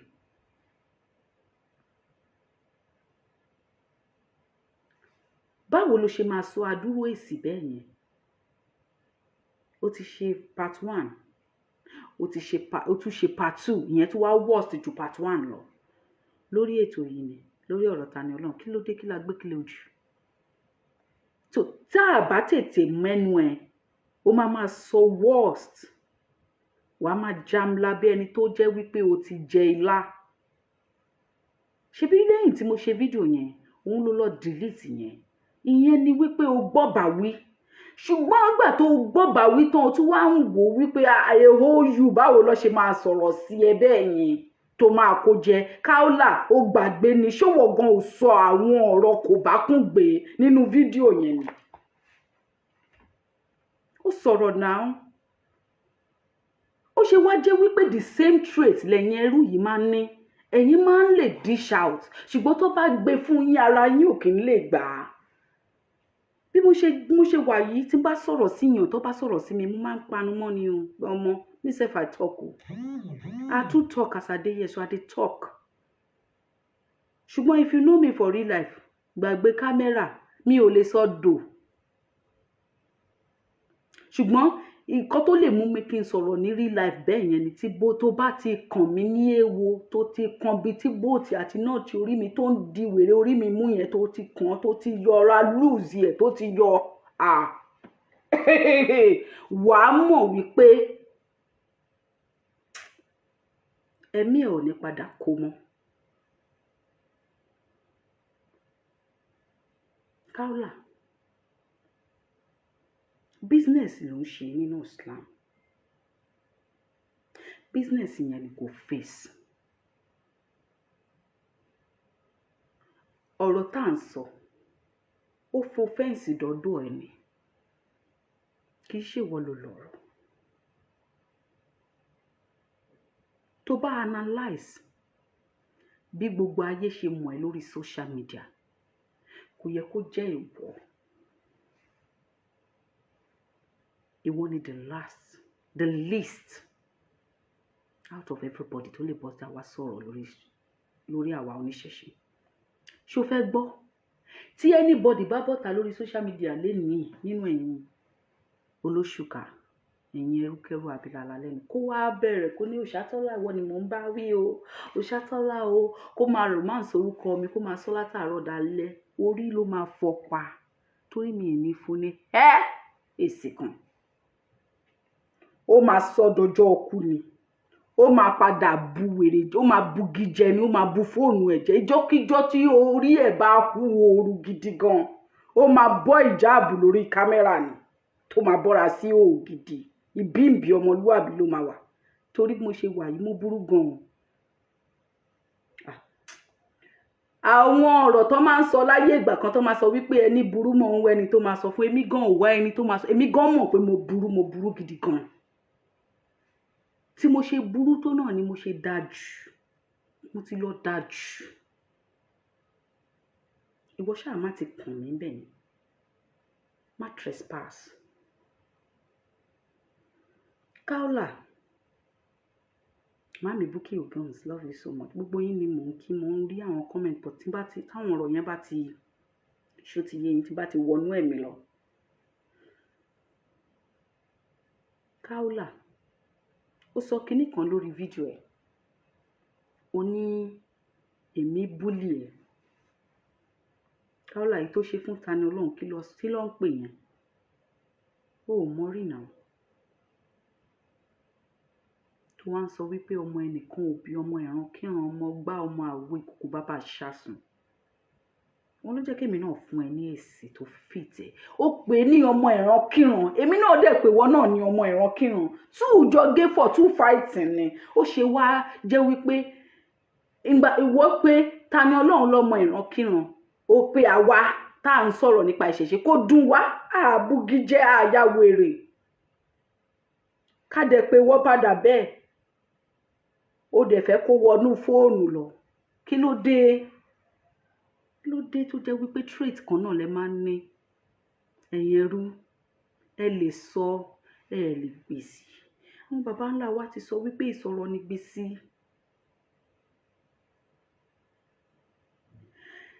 Tí ìbá ṣe pé ẹ̀mí àyín orí ẹ̀ ò pé ní Ìlọrin ni, àwa tá a wà lórí social media yìí, lọ bèrè lọ́wọ́ àwọn ọba ní ilẹ̀ Yorùbá, lọ bèrè lọ́wọ́ gbogbo wọn. Gbogbo àwọn bàbá wa nílẹ̀ Yorùbá tí wọn ò ṣe dáadáa, táwa náà dẹ̀ ń rí, tí wọ́n tún ń nu ẹnu sí wa, àwọn gan ò fẹ́ tó bẹ́ẹ̀. Nígbà tá à ń ṣe tiwa, tá à ṣe kí ni? Tá à gbé ẹnu ẹlẹ́nu sí, tá à dẹ̀ wájà, a kàn ń pariwo tiwa ni. Wọ́n ní ẹlẹ́dẹ̀ máa dọ́yọ̀, ariwo ẹ̀ ló máa pọ̀. Àwọn bàbá tiwa ní ilẹ̀ káàárọ̀ òjìrè, wọ́n náà wọ́n ní orí lájà. Kì í ṣe gbogbo wọn, most of them. Wọ́n wá bọ́sítà lórí social media, wọ́n wá ń drop comment. Ó dà pé mi àyín ò gbọ́ sórí débẹ̀. Àwa kì í pọnrin pọn gbà wọn fún wọn. Pé àwa yìí, àwa wá tún nǹkan ṣe ní ilẹ̀ káàárọ̀ òjìrè. Ká máa sọ ẹ̀yin ẹrúkẹrú abilala lẹ́nu, ẹrú oṣù ká òfò, abẹ̀rùngbọ̀n òṣì bíi tó bukọ yìí. Ta ni ẹ rí wípé gbogbo wọn ò lè sọ̀rọ̀ ni? Èyí tó bá fẹ́ sọ̀rọ̀ sí ọ̀rọ̀ tó wà nílẹ̀ yìí, ó máa fi ọpọlọ ẹ̀ kakú ni. Kò ní wá dá sí ọ̀rọ̀ anyhow. Tó bá bẹ́ wà bẹ́ jìyà ni. Lọ́tẹ̀ tá wà yìí, tó bá bẹ́ wá ó máa bẹ́ ṣòfò ni. Kaola, kó lè mọ̀ wípé èmi ò ń ṣe ọmọ ní tí mò ń wá nǹkan tí máa lò against èèyàn kiri. Gbogbo àwọn ìgbà tí ọ̀rọ̀ ẹ wà lórí social media, tí Saheed Shittu máa bọ́ síta láàárọ̀ kùtùkùtù, tábẹ̀rẹ̀ sí bó bá di lọ́sàn-án náà, tí n bá ti ń scroll lọ tọ́kadà ń gbé mi lọ lórí Facebook, máa tún rí Saheed máa lórí burúkú ọkùnrin wo lélẹ̀. Èpè ni mò ń bá ẹ fún kura. Irú ọkùnrin wèrè wo lélẹ̀? Eléyìí ò lè ní ìyàwó.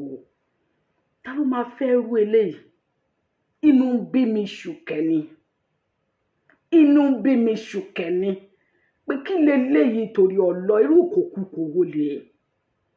Ó ká mi lára, mi ò ń kọ́mẹ̀ntì. Mo padà kọ́mẹ̀ntì síbẹ̀ pé kí gbogbo rádaràda òfò yìí. Guess what, Kaola?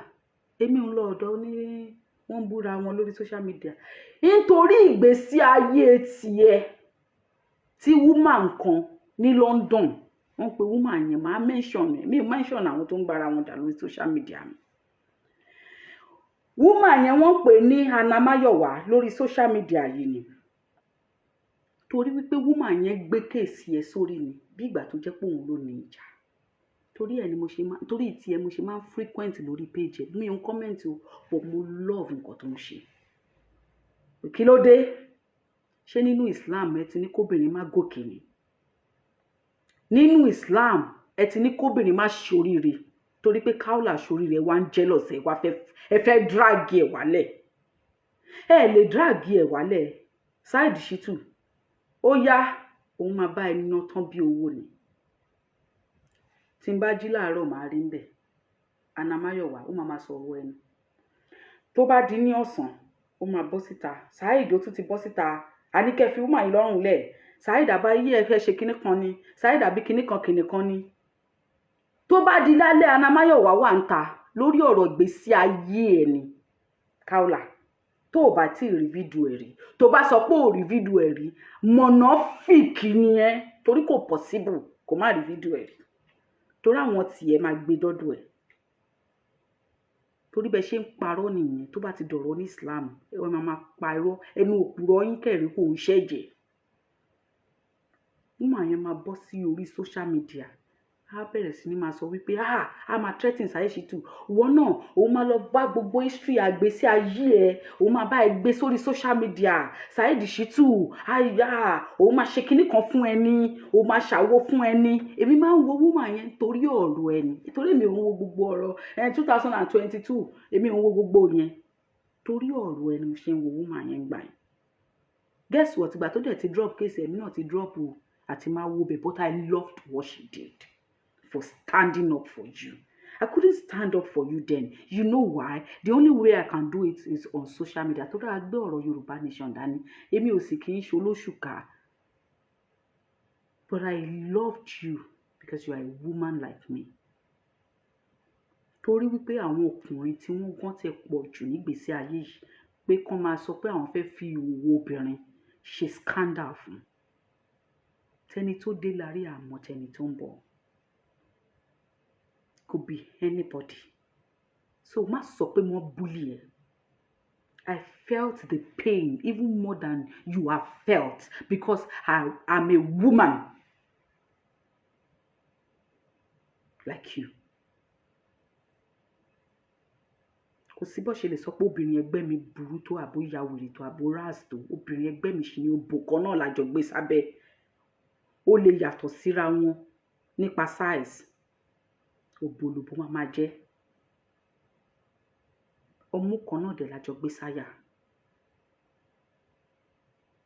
obìnrin kan náà lájọ jẹ́ Kaola I'm telling you nothing but the fact. Ọmọbìnrin tí mò ń pè ní Anamáyọ̀wá yìí ojoojúmọ́ ló máa ń sọ lórí péèjì ẹ̀ wípé oníyèmọ̀já lòun oníṣẹ̀ṣe lòun òun ò bá yín ṣe gbogbo Jesus in Jesus name yẹn kó òun lọ oníṣẹ̀ṣe ni ẹlẹ́bọ ni Kaola ṣé yẹ kẹ́nu ẹ gbà láti insult ẹlẹ́bọ sórí pé ó fọ́nbù ó fuck up gan ìwọ náà fúnra ara ẹ jókòó kó rò ó pé ṣé nǹkan tó ṣe ṣó dáa èmi ò bully ẹ mo ń sọ fún ẹ ni ṣé o mọ̀ pé àwọn àgbàlagbà sọ wípé èèyàn máa ń kọwọ́ bọ ojú tó ń ṣe pinni èèyàn wá ní mú ìpín yẹn èèyàn wá ní yọkúrò èèyàn á tún fi hàn pé wo n tó ṣe jáde lójú rẹ̀ ṣó dáa kò dáa kò dáa n tí ò dáa ò lórúkọ méjì Kaola kò dáa náà ni Kaola kò tọ́ sí ẹ lẹ́nu òun mo fi sọ fún ẹ wípé wọ́n ní ẹran kan wà níbì kan kò ní iṣẹ́ méjì ju kó kàn nípa ìgbín nìwọ ìgbà táwọn ọmọ ìyá ẹ nínú ẹ̀sìn ti gbélé ayé ẹ bọ́ síta wọ́n ti sọ ẹ́ dìgbìn àwa la tún padà wá ìwo níwọ̀nba fún ẹ pé ká fi ìkarahun ìgbín yẹn ká fi bò ẹ́ kó dàbí ìgbà tó níwò ó wá sọ wípé o fẹ́ fi ìkarahun ìgbín yẹn o fẹ́ fi kan àwọn fọ́fadà ẹ pa ó rí pé ó ṣe jura ẹ lọ.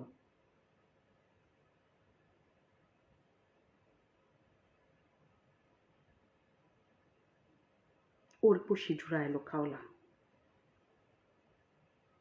ó rí pé ó ṣe jura ẹ lọ kò yẹ rárá tójú akátá bá léwó ó yẹ kí gbogbo ẹranko sọ̀rọ̀ nípa ẹ̀ kí ṣe bí tadìyẹ. Kaola, òótọ́ ọ̀rọ̀ ni mò ń bá ẹ sọ. Èmi ò mọ bó ṣe ń báyàn sọ̀rọ̀ peacefully ni ọ̀nà tí mo lè gbà láti bá ẹ sọ̀rọ̀. People hate me, guess what? I don't care. Tí n bá rí àwọn èèyàn tó tún bá mi sọ òótọ́ ọ̀rọ̀ tèmi yẹn tó dùn mí, òótọ́ ọ̀rọ̀ máa ń dùn èmi náà lára gan. Èèyàn ni mí. Ṣùgbọ́n guess what? Èmi náà máa ń jẹ́ èèyàn kan tó yẹ pé tó bá ti sọ fún mi báyìí máa jókòó máa ní àti ẹ̀dúró náà tí mo fẹ́ máa bínú sí lágbájá yìí fún. Òótọ́ ọ̀rọ̀ náà ló sọ fún mi. Kò sí bó ṣe lè dùn yàn tó. Ní kíníkíní ikùn odò okùn yàn nísàlẹ̀ lọ́hùn bẹ̀ yẹn. Tó bá dá nìkan jókòó. Nǹkan kan wà tó jẹ́ pé gbogbo èèyàn la ní. Òun ni wípé ká má lè parọ́ fún ara wa gangan tó bá kú àwa nìkan pẹ̀lú ara wa. Tí n bá fọ́nbù tí èèyàn bá wá tẹ̀ sí mi lórí social media tí n bá rí fault mi bẹ̀ máa padà jókòó máa padà wò pé yes mo wà faulty. Mo lè má ṣe lórí social media nínú ara mi máa sọ pé I fumble now. Màmá bára mi sọ pé mo fumble. Kaola, ó fumble. Ṣé wá rí ibi tó ti yẹ kó o mọ̀ nìyẹn pé mi ò ṣe èèyàn burúkú. Ẹni mo ti gbọ́ nínú fídíò tó ṣe yìí wípé ẹni tí nǹkan jọ dà wá àti ẹ̀pọ̀ tẹ́jọ bára yín sùn tó wá do ní à ń rẹ́kọ̀dì ara ẹni tó bímọ fún ni ex ẹni. Mi ò gbọ́ ní gbogbo saga yẹn because mi ò ń dúró gbọ́ gbogbo àwọn ibi tó bá ti ń mú obìnrin yàmàyàmà obìnrin. Guess what? Fídíò yẹn wọ́n send ẹ̀ sí mi. Mi ò lè wò ó. Níwájú gbogbo ìgbárùmọ̀lẹ̀ mo ti ń sọ yìí. Ṣé mo pé yín lè mú kúrà nìyí kẹ́ fi ṣépè kẹ́ fi búra tí nǹkan kan ní ṣe yín. Àwọn ìgbárùmọ̀lẹ̀ níwájú wọn mo ti ń sọ gbogbo bí ni energy wọn wà. Tó bá ti jẹ́ nǹkan bí obìnrin ẹgbẹ́ mi pé wọ́n bóbìnrin sùn wọ́n ṣe gbogbo kíní mi kì í lè wò ó. Pé wọ́n fẹ́ máa abuse obìnrin àbí wọ́n ṣe gbogbo àbí wọ́n gbé ìhòòhò obìnrin síta. Mi ò kí ní heart yẹn mo máa ń delete lẹ́sẹ̀kẹsẹ̀ ni. I tell them don't send me this rubbish anymore. I don't want to see it. I could be that obìnrin for crying out loud. I could be in that person's shoes. Kò sẹ́ni tó mọ̀ ṣe tán nígbésí ayé yìí. No perfect. No one is.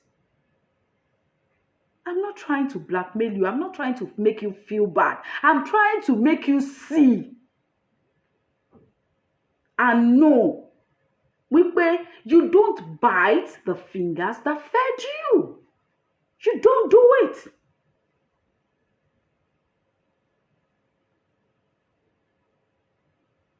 Èèyàn tó dáṣọrú ìwọ ìgbà tí wọ́n wà ní ìhòòhò. Èèyàn ò kí ń padà lọ tú ẹni yẹn sí ìhòòhò. Wọn kì í ṣe ágbèlè tàsé òsì lẹ́gbẹ́ àwọn tó lè túrú ìwà yìí sí ìhòòhò. O lè tú ṣẹ̀ṣẹ̀ sí ìhòòhò. Wọ́n náà dẹ̀ mọ̀.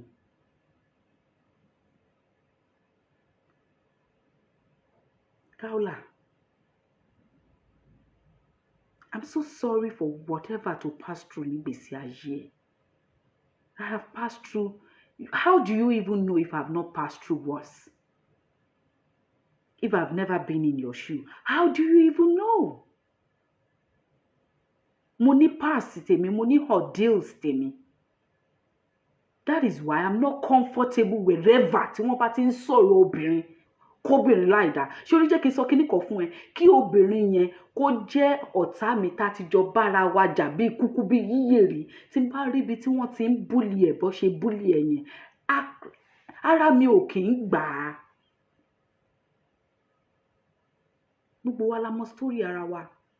A kàn lè bọ́ síta lórí social media ká máa sọ gbogbo ohun tó gbèsè ayé wa ṣe lọ ni.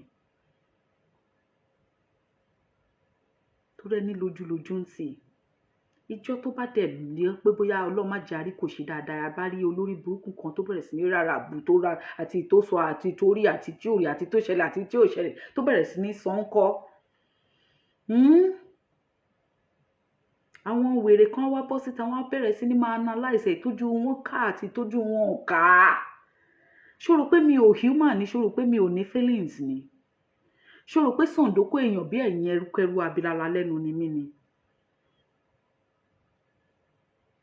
Kó yẹ kó má rò bẹ́ẹ̀ yẹn. Gbogbo èèyàn kọ́ ní ọpọlọ ẹ̀ ó ti gbá fá òbí tìyìn. The message nínú fídíò mi ló yẹ kó fà bọ́ síta, which is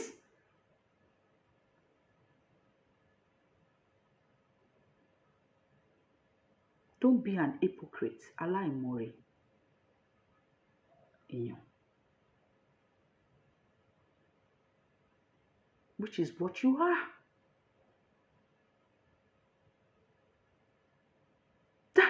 That is where my message was going to land. And that is where it landed. But because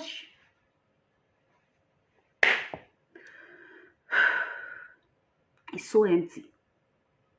Torí ẹ̀ ló ṣe lè pick it.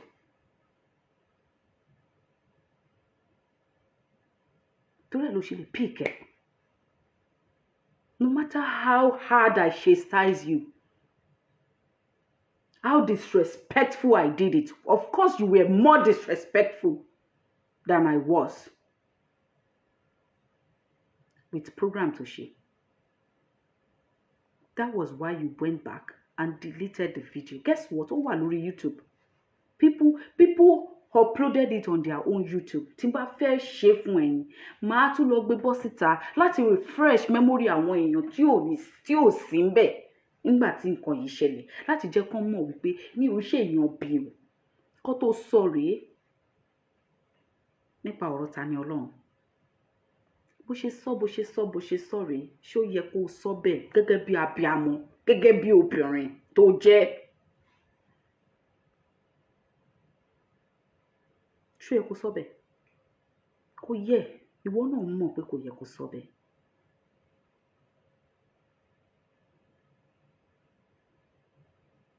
Tí mo ṣe jẹ́ pé mo hate anything olóṣùká, tí n bá tún rí obìnrin ẹgbẹ́ mi tó jẹ́ obìnrin olóṣùká tí wọ́n tún gbégbé sí ayé ẹ̀ bọ́ síta bẹ́ẹ̀, my dear, obìnrin ni first o before kó tó jẹ́ ìyàwó olóṣùká lójú tèmi o. Kaola, ẹnu ẹni mo ti gbọ́ wípé ẹni tó bímọ fún nígbèsí ayé ẹ̀ níbẹ̀rẹ̀ ní jìnjìn kùtù ayé ẹ̀ ẹni tó ṣe irú ẹ̀yẹn fún ẹ. Ọlọ́run má jẹ́ àkàgbákò ọkọ. Ara tí mo máa ń sọ nìyẹn. Wípé tí èmi àti ẹ bó wá láṣọ mi dán rí kó tó di pé àdọ̀yanú gbá kó tó di pé a padà kú sílé ẹnìkan. Tá bá ti jọ jẹ́ ex ara wa, nǹkan tó bá ti lè mú wa tá ti jọ jẹ́ ex yẹn, ọmọ gbégilé ex ni wa o. Àti ex nìyẹn. Anything ex is ex. Ó tán nìyẹn. Àbá bímọ fúnra wa, àbá má bímọ fúnra wa. Ó ti padà pín nìyẹn. Kó tó fi lè mú wa tá lè manage relationship yẹn, tá fi ex sí, ó ti tán nìyẹn.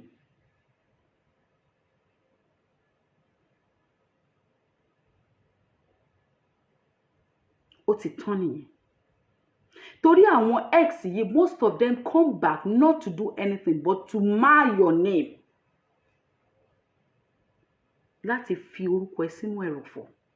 And come to think of it, Kaola, ṣe bí ex ẹ tá à ń sọ yìí kì í ṣe babaláwo, kì í ṣe oníṣègùn, kì í ṣe ọlọ́dẹ, kì í ṣe jagunjagun ilẹ̀ Yorùbá. Ẹrú ẹgbẹ́ ẹ mà ni. Ẹrú àlà ẹgbẹ́ ẹ mà ni. Olóṣùká ẹgbẹ́ ẹ mà ni. Mùsùlùmí mà ni. Alhaji mà ni. Bí wọ́n ṣe jẹ́ Alhaja lòun náà jẹ́ Alhaji. Ààrẹ ọkùnrin sí ààrẹ obìnrin. Ṣó yẹ kí mùsùlùmí ẹgbẹ́ ẹ tó tún jẹ́ ọkọ tó bímọ fún nígbèsí ayé ẹ, ṣó yẹ kó ṣerú nǹkan bẹ́ẹ̀ yẹn sí ẹ? Ni mo fi ń sọ fún ẹ pé gbogbo predicament ẹ pátá kò sí ìtí a lè fi bí oníṣẹ̀ṣe àbí kìrìsìtẹ́nì bẹ́ẹ̀. Àwọn lọ́mọ ẹ, àárín wọn ló ti jẹ́jọ́ mú ní. Àárín wọn náà ló ti bì ẹ́ wó ńgbà tó wù wọ́n. àárín wọn ló ti fi ẹrẹ̀ rẹ́ lára, àárín wọn ni wọ́n ti pa ẹ́ lẹ́kún kíkorò. Wọn ò ronú wípé ẹjọ́ jẹ́ ẹrú Allah, wọn ò ronú wípé ẹjọ́ jẹ́ mùsùlùmí kan náà, wọn ò ronú bẹ́ẹ̀, wọn ò bá ẹrù bẹ́ẹ̀. Ọkọ tó fẹ́ ẹ tẹjọ bímọ fúnra yín tó jó lóṣù ká, ṣó yẹ kó ṣe bẹ́ẹ̀?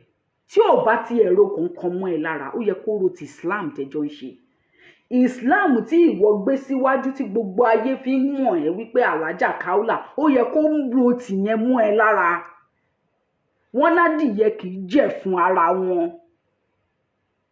Ibo ló ti rí vulture ara yín tẹ́ wá ń jẹ̀ fún ara yín? Ibo ló ti rí vulture ara yín? Tẹ̀sọ̀ra yín di cannibal, tẹ̀sọ̀ra yín di carnivorous animal, tẹ́ ẹ̀ wá rí bí kankan pẹ́ẹ̀jì lé lórí ju pé kẹ́ múra yín kẹ́ bá yí ara yín jẹ́. Gbogbo alápatà ara yín ẹ ṣe lórí ìṣẹ̀ṣe nìkan, ẹ tún múra yín ẹ fojú ara yín gbolẹ̀. Ebó òun náà ló wà lórí social media, kò tí ì tán lára yín dọ̀là. Kò tán lójú lọ́wọ́ ara yín dọ̀là. Bẹ́ ṣe wà tó bá tún jẹun gòkè lórí yín, ẹ tún máa fi ikú léra yín lórí social media. Ó wà ń bẹ́ẹ̀, gbogbo ayé ló ń rí. Ìjà rí yín ò lè tán. Kò sí bẹ́ ṣe lè wù yín. Àkísà tó ti dágbére fún àtàn tipẹ́tipẹ́, òun lọ̀rọ̀ gbésí ayé yín. Bí ọ̀rọ̀ Nàìjíríà ṣe rí, kò sí bí èèyàn ṣe lè jẹ́ fashion designer kó jẹ́ àti ọ̀run lòun ti ń rán aṣọ ẹ̀bọ̀ kó tó dé sílé ayé, kò lè rí Islam so padà. Torí àkísà tó ti dágbére fáàtàn ni. Torí wípé ẹ̀yin fúnra ara yín lẹ̀ ń fúnra yín lóògùn jẹ. Oògùn tẹ́rù pé tẹ́ ń fún ìṣẹ̀ṣe gan kò lè tó ìtẹ̀padà ń fúnra yín lórí social media. Tí mi inú yín bá mọ ibi tí ó ti lè ká ara tẹ́tí lè kára yín mọ́ tọmọtọmọ lẹ máa yanjú ara yín. Tí bóun ra ń padà rí. Kaola, bẹ́ ṣe ń jà tẹ́ ń ṣe gbogbo ẹ̀ lórí social media, kò sí ohun tẹ́ lè fi bẹ ara yín ẹ̀ kì í gbọ́. Ẹ lè fi torí Allah bẹ̀ra yín. Kò sí bẹ́ ṣe máa gbọ́. Torí pé ní kálukú ń jà fún àtijẹ àti mu ara ẹ̀ ni. Kí lẹ fẹ́ fi bẹ̀ra yín? Lọ́lá Al-Quran, kò sí ẹ lè gbọ́. Lọ́lá Kaaba, ìyẹn ó ti di nǹkan ralẹ̀ralẹ̀. Lọ́lá Mẹ́kà Mẹ̀dínà, lọ́lá kinní kan Sàfà Márúwá. Gbogbo ẹ̀ lẹ ti sọ di ralẹ̀ralẹ̀, tẹ́ ti sọ di mẹ́ta 10 kọ́bọ̀, tẹ́ ti fi gbá. Kí ló ti ń porúkọ ẹ̀? Tẹ́níìsì.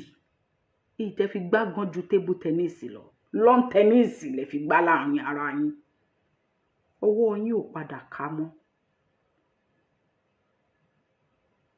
Tí oníṣẹ̀ṣe àti oníṣẹ̀ṣe bá fẹ́ jà, kó ṣe pé wọn kì í jà.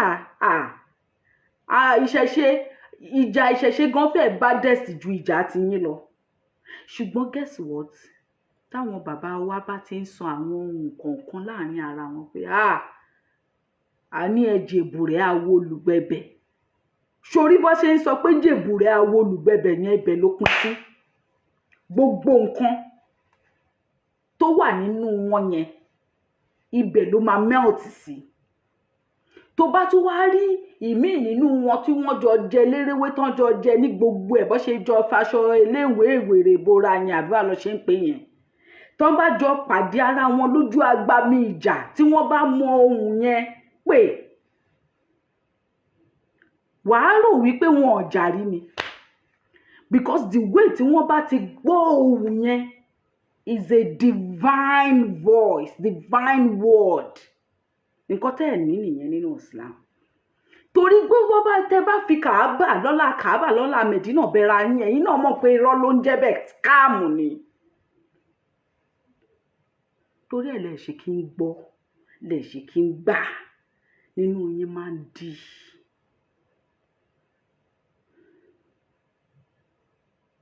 mo fi Allah bẹ́ẹ̀, mo fi Mẹ́kà bẹ́ẹ̀, mo fi Mẹ̀dínà bẹ́ẹ̀, mo fi Sàfà Márúwá bẹ́ẹ̀, mo fi Gbá bẹ́ẹ̀, mo fi àwo bẹ́ẹ̀, lọ́lá kinní kan, lọ́lá Al-Quran. Irọ́ náà ni. Ẹ máa padà jàkú ni. Ẹ máa jà tó jẹ́ wípé ìjà tó jẹ́ wípé àjàjàkú akátá burúkú tí ó gbóná téèyàn ò rí rú ẹ̀rí bí ìgbà tó jẹ́ pé ẹ fẹ́ jà third world war ni. Òun ìjà tẹ́ máa ń bára yín jà lórí social media. Àwọn ọ̀rọ̀ tó máa ń jáde lẹ́nu ara yín síra yín. Ẹ mọ̀ pé ẹlẹ́yà làwọn èèyàn fi yín ṣe. Pàápàá jùlọ àwa oníṣẹ̀ṣe ẹlẹ́yà gidi la máa fi yín ṣe pé àwọn nìyẹn wọ́n ti ń bára fúnra wọn náà lọ́mọ fúnra wọn lógun jẹ kò sẹ́ni tó bá yín tepo sí. Ẹ̀yin kan náà lẹ̀ ń tepo sí nǹkan yín fúnra yín. Tó bá tún ká yín lára tún ní ké kùrìsíù lórí ara yín mọ́ lórí social media lẹ́ máa sọ pé àbógun fẹ́ pa ẹni àbí Ṣàngó máa sára pa ẹni lẹ́nu àfáà sí àfáà ẹgbẹ́ orí social media yìí náà la ti ń gbọ́. Allah yín ò lè pa Ṣàngó tiwa tí ìpààyàn tí ìdédé pààyàn tó bá ṣe wípé ẹni yẹn kọjá àyè ara ẹ̀ àbí wọ́n lọ fi ẹni tó bá mú nǹkan jí nǹkan ní Ṣàngó lè máa tẹ́ bá ti wà frustrated lè máa ń lọ na ẹnu sí Ṣàngó lè máa na ẹnu sí Ọbàtálá lè máa na ẹnu sí Ayílálà lè máa na ẹnu sí Èṣù ọ̀dàrà. Kaola jókòó má jẹ́ kí ẹ̀mí ẹ̀ kó gbọ̀n ọ̀rọ̀ tí mò ń sọ látàárọ̀ jẹ́ kẹ́mí ẹ̀ gbé kó gbọ́ délẹ̀délẹ̀ kó lè rí tiẹ̀ mú bóyá wàá lè ní sense díẹ̀ toró o ní ìdí ẹ̀. Kaola o ní ìdí ẹ̀.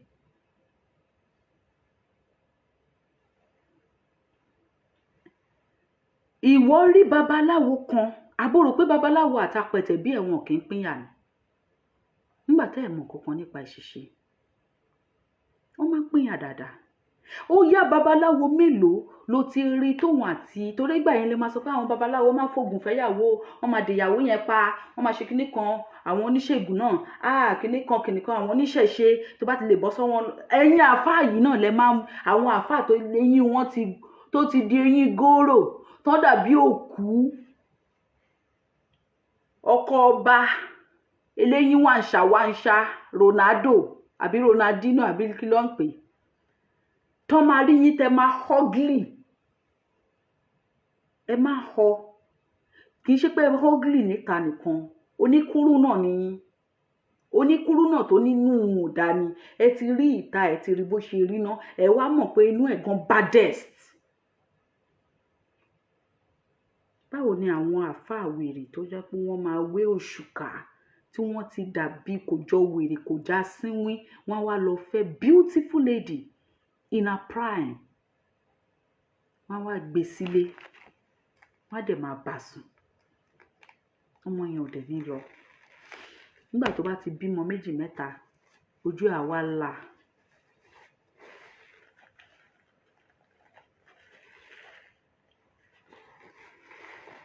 Ẹ̀yin lè máa ń fi tipátipá fẹ́ yàwó torí ẹ mọ̀ pé rọlẹ̀ gbé dání ẹ ti mọ̀ wípé bẹ́ẹ̀ ṣe jẹ́ olóòórùn tó kò sóbìnrin tó lè stand ooru orí yín smell tó máa jáde nígbà tẹ́ bá yọ gbogbo wèrè tẹ́ kó kọ́ra tẹ́ gbogbo òṣùká òfò tẹ́ fi wé orí ipa yẹn bí ẹni tó wé pop smell tó máa jáde láti bẹ̀ kò sóbìnrin tó lè stand ẹ̀ ó bad. Ìyẹn ló máa ń jẹ́ kójú tì yín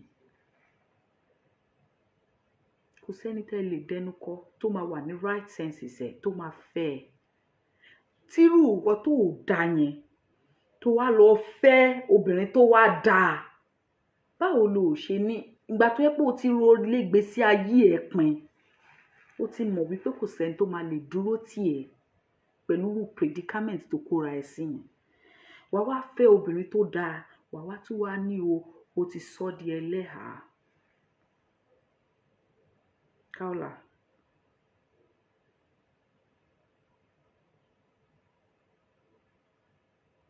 èmi láyé mi béèyàn so mí mọ́lẹ̀ máa já mo like fine man gidi gan kọ́kùnrin fine.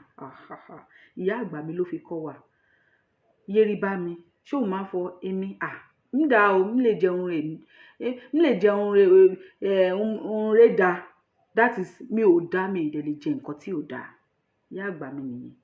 Guess what? Ìyá àgbà mi fine. Ọmọ ga ẹsẹ̀ gùn. Tó bá rí mi ó ti rí ìyá àgbà mi, very beautiful woman.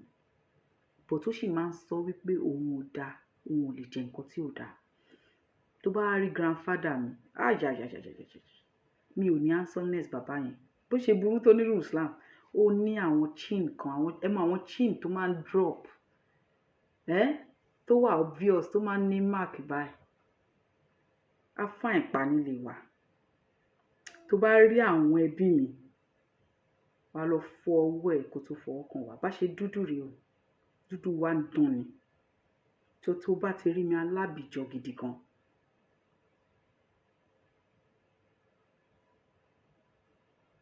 So fún ìyá àgbà mi tó beautiful bẹ́ẹ̀ yẹn kó sì máa sọ pé òun ò dá, òun ò lè jẹ nǹkan tí ò dá. Àti kékeré ni ìyá yẹn ti kọ́ wa wípé tá bá fẹ́ yan ọkọ ká lọ fún the best. Tọkùnrin bá fine ó ti pa mí kó tún wá máa ṣe irun wọ́n máa melt ni. Nítorí ẹ̀ mo ṣe lọ fún ọkùnrin tó suit. Ọkọ mi fine jù mí lọ, mo fẹ́ bẹ́ẹ̀. I love it that way. Torí pé kí n lè produce àwọn ọmọ tó jẹ́ wípé ìjọ iwájú tẹ bá sọ pé ọmọ òṣàtọ́láre ẹ̀ tún ṣe Ìbá ara àwọn ọmọ mi, ìwọ gan á mọ̀ pé ọmọ dá. Ó dá tán síbẹ̀. Látàkọ́bí mi torí eléyìí tí mo bí gbẹ̀yìn. So irú èmi tí mo ti mọ nǹkan tó dá báyìí lólóṣù ká òfò kan máa déwájú mi. Lójú lásán kó lóògùn kan kò lè ṣiṣẹ́, kò possible. It can't possible. So babaláwo kí má fọ̀rọ̀ sílẹ̀ sọ̀rọ̀. Babaláwo àti ìyàwó ẹ̀ apẹ̀tẹ̀bí wọ́n lè jà. Wọ́n máa ń jà dáadáa. Èèyàn ni wọ́n bíi tiwa báyìí. Wọ́n máa ń ní argument, wọ́n máa ń ní issue. Ṣé o mọ̀ wípé tí èèyàn bá fẹ́ babaláwo or tí èèyàn bá fẹ́ oníṣẹ̀ṣe, ṣó ti yí ẹ, tó jẹ́ obìnrin, wọ́n máa ń so ìdè fún. So process máa ń wà ńbẹ̀. Process tán gbà fẹ́ra wọn tó fi so ìdè fún pé this is my wife, aya Ifá ni, aya oníṣẹ̀ṣe ni. Tó bá dẹ̀ di wípé bóyá ọ̀rọ̀ wa ò fẹ́ yéra wa mọ́, bí ọ̀rọ̀ bàbá olúwo Ifá ò lè pín, tó bá di pé gádà já gádà já ni mo kọ́pì lẹ́nu bàbá yẹn. Tí gádà bá ti já mọ́ àwọn méjèèjì lọ́wọ́, wọ́n á ní process tí wọ́n máa pass through nínú ìṣẹ̀ṣe. Wọ́n á tún mọ̀ ká. Mélòó nínú àwọn àfáà yìí olórí burúkú yìí tí àwọn ọmọ kéékèèké tí wọ́n fẹ́ tí wọ́n pín ní ṣì yìí tí wọ́n ní guts. Pé o ti wà conscious gbogbo oògùn tó fi dì ẹ́ mọ́lẹ̀ yẹn. O wá tún wá ní guts àti sọ pé o fẹ́ kọ̀ wọ́n lẹ̀. Wọ́n máa pa ẹ́ nù. Mo lẹ ti rí rí. Àwọn ẹni àjírí ẹni àjíkò ni wọ́n. Tẹ bá jírí wọn ẹ padà lọ sùn ni torí olórí burúkú ni wọ́n. Mélòó? Nígbà yẹn láyọ̀bọ̀ tí mò ń gbé pẹ̀lú ìyá àgbà mi, ó ní bàbá kan ládùúgbò wa Zakariya ló ń pè. Ó máa wé òṣùká yìí ni. Ó rán tó mọ́ ẹ̀gbọ́n mi lọ́rùn. Second born grandma mi, ọmọ wọn, second born wọn. Ó rán tó mọ́ lọ́rùn ni. Lágbájá wá ń bí, lágbájá wá ń bí, tàmẹ̀dò wá ń bí. Tí ìyá àgbà mi bọ́ sí ẹnu ọ̀nà ẹ̀. Tó bá gbìyànjú ẹ̀ wò, àbójá wèrè, tó bá ṣe lóògùn kò lè jẹ́. Ṣọ́rọ́ ọmọ yìí tó bá ti rí, tó bá díjú, òun lè ṣí ẹ́ ní nǹkan. True life story ni mo sọ yìí. Bàbá tá à ń sọ yìí, tí ò bá kí ń ṣe wípé ọpọlọ olórí burúkú ni yín. Bàbá tá à ń sọ yìí was old enough to be our grandfather. Ìyẹn àǹtí mi nígbà náà, she's an extended family to me. Tó bá rí àǹtí mi tó ń bọ̀ báyìí la máa ṣe wá ń bí wá bá mi ṣe kinní kan nulẹ̀ wá bá mi ṣe kinní kan. Tí ẹ rí ìjọ́ tí ìyá àgbà mi lọ, ìyá àgbà mi ní ọjọ́ 7 ni màá ṣe wòlímọ̀ fún ẹ tó bá try ẹ̀. Ṣòro ọmọ yìí má ever wò mélòó nínú yín tí wọ́n ti fi ọmọ fún àwọn eléyìn gòrò tó jẹ́ pé kì í ṣe clear eye wọn lọ́ fi fi ọmọ yẹn lẹ̀.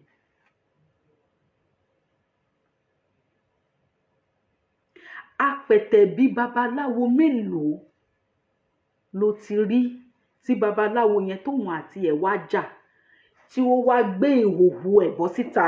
Kì í ṣe pé ìhòhò ẹ̀ tó gbé bọ́ síta yẹn pẹ̀lú ọkùnrin mi o, pẹ̀lú the same babaláwo yẹn nírú position tó wà yẹn tó ń pọ́n gila.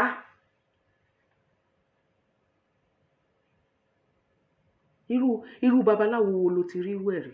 Ó lè rí. Àárín yín náà làbàṣà yẹn máa dúró sí. Torá lábàṣà ni yín. Àárín yín yẹn náà ni ìdọ̀tí yẹn máa wà toró ní dọ̀tí ni yín. Gbogbo bí làwọn bàbá wa fi ṣàwo, taratara ni wọ́n fi ṣàwo. Ọmọ wọn gan wọ́n bá ṣàwo. Kò dìgbà tẹ́ ẹ bá tó tán nǹkan lá.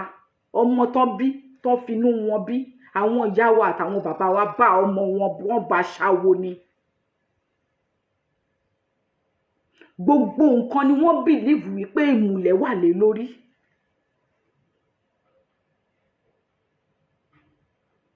Bẹ́ ṣe jọ wà ní ọjọ́ yẹn tẹ́jọ́ ń bára yín sùn pẹ̀lú nǹkan tó ṣe fún ẹ̀yin. Kaola, tí inú bá bí ẹ tó bọ́ sínú ilé tó bọ́ra sí ìhòòhò tó fọwọ́ ẹ̀ sí abẹ́ ẹ̀.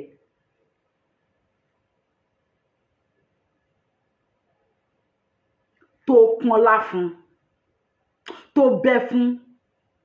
Kaola, tí ò bá tí ì kú, ó máa tọrọ ikú ni lọ́wọ́lọ́wọ́ yìí. Torá ayé ẹ̀ máa bàjẹ́.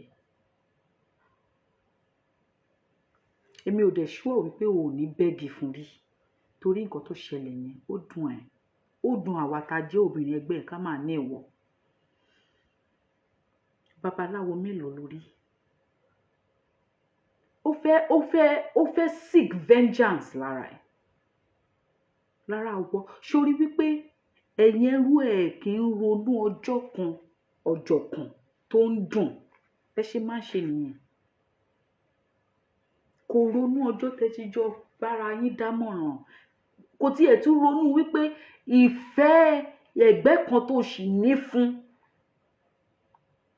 For a woman láti tẹ́ ara ẹ̀ lẹ̀ fún ex ẹ̀, ó túmọ̀ sí wípé ó sì ní soft spot fún ex yẹn tí ìyẹn sì fi ń kì ẹ̀ tó fi dàbí ẹni pé ìfẹ́ sì wà ń bẹ̀ nínú ọkọ woman yẹn. No, I can never, èmi ni mi ò ní lè ṣe fún any ex láyé mi. Ìjọ́ tá bá ti ex láti ex, that is my own principle. Èmi ò dẹ̀ wá fìyẹn blame obìnrin ẹgbẹ́ mi tó sì ní soft spot fún ex ẹ̀, but látàrí nǹkan tó ṣẹlẹ̀ sí ẹ yẹn is a case study. Ọ̀rọ̀ ọlọ́rọ̀ ọgbọ́n ọlọ́gbọ́n la fi ń ṣe ọgbọ́n. Wọ́n ní àfọgbọ́n ọlọ́gbọ́n ṣọgbọ́n kì í jẹ́ ká pàgbà ló mùgọ̀. Mo rò pé ó ti jẹ́ case study fáwọn obìnrin kan tó ṣe máa he's my ex but I still love him, he's my ex but even though he's with his one night again with him. One night yẹn ó lè ba yí ẹ̀ jẹ́ torí àwọn ọkùnrin míì lọ́pọ̀lọpọ̀ ìgbà olórí burúkú ni wọ́n. Not all of them but most, some of them. Wọ́n believe wípé obìnrin yìí, if I can't have you then I must useless you for every other man to have you. That is what they believe. Ṣé narcissist tàbí báwo lè ṣe ń pè wọ́n? They can't handle kí ló ti ń porúkọ ẹ̀ pé ó sọ pé ò ṣe mọ́, wọn lè handle ẹ̀.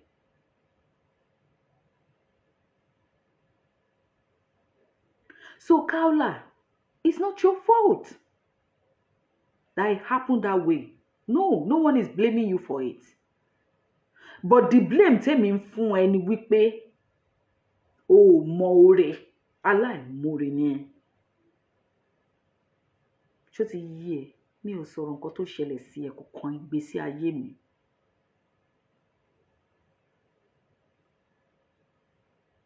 Àìmoore yẹn òun lèmi sọ fún ẹ pé má máa ṣe bẹ́ẹ̀ mọ́.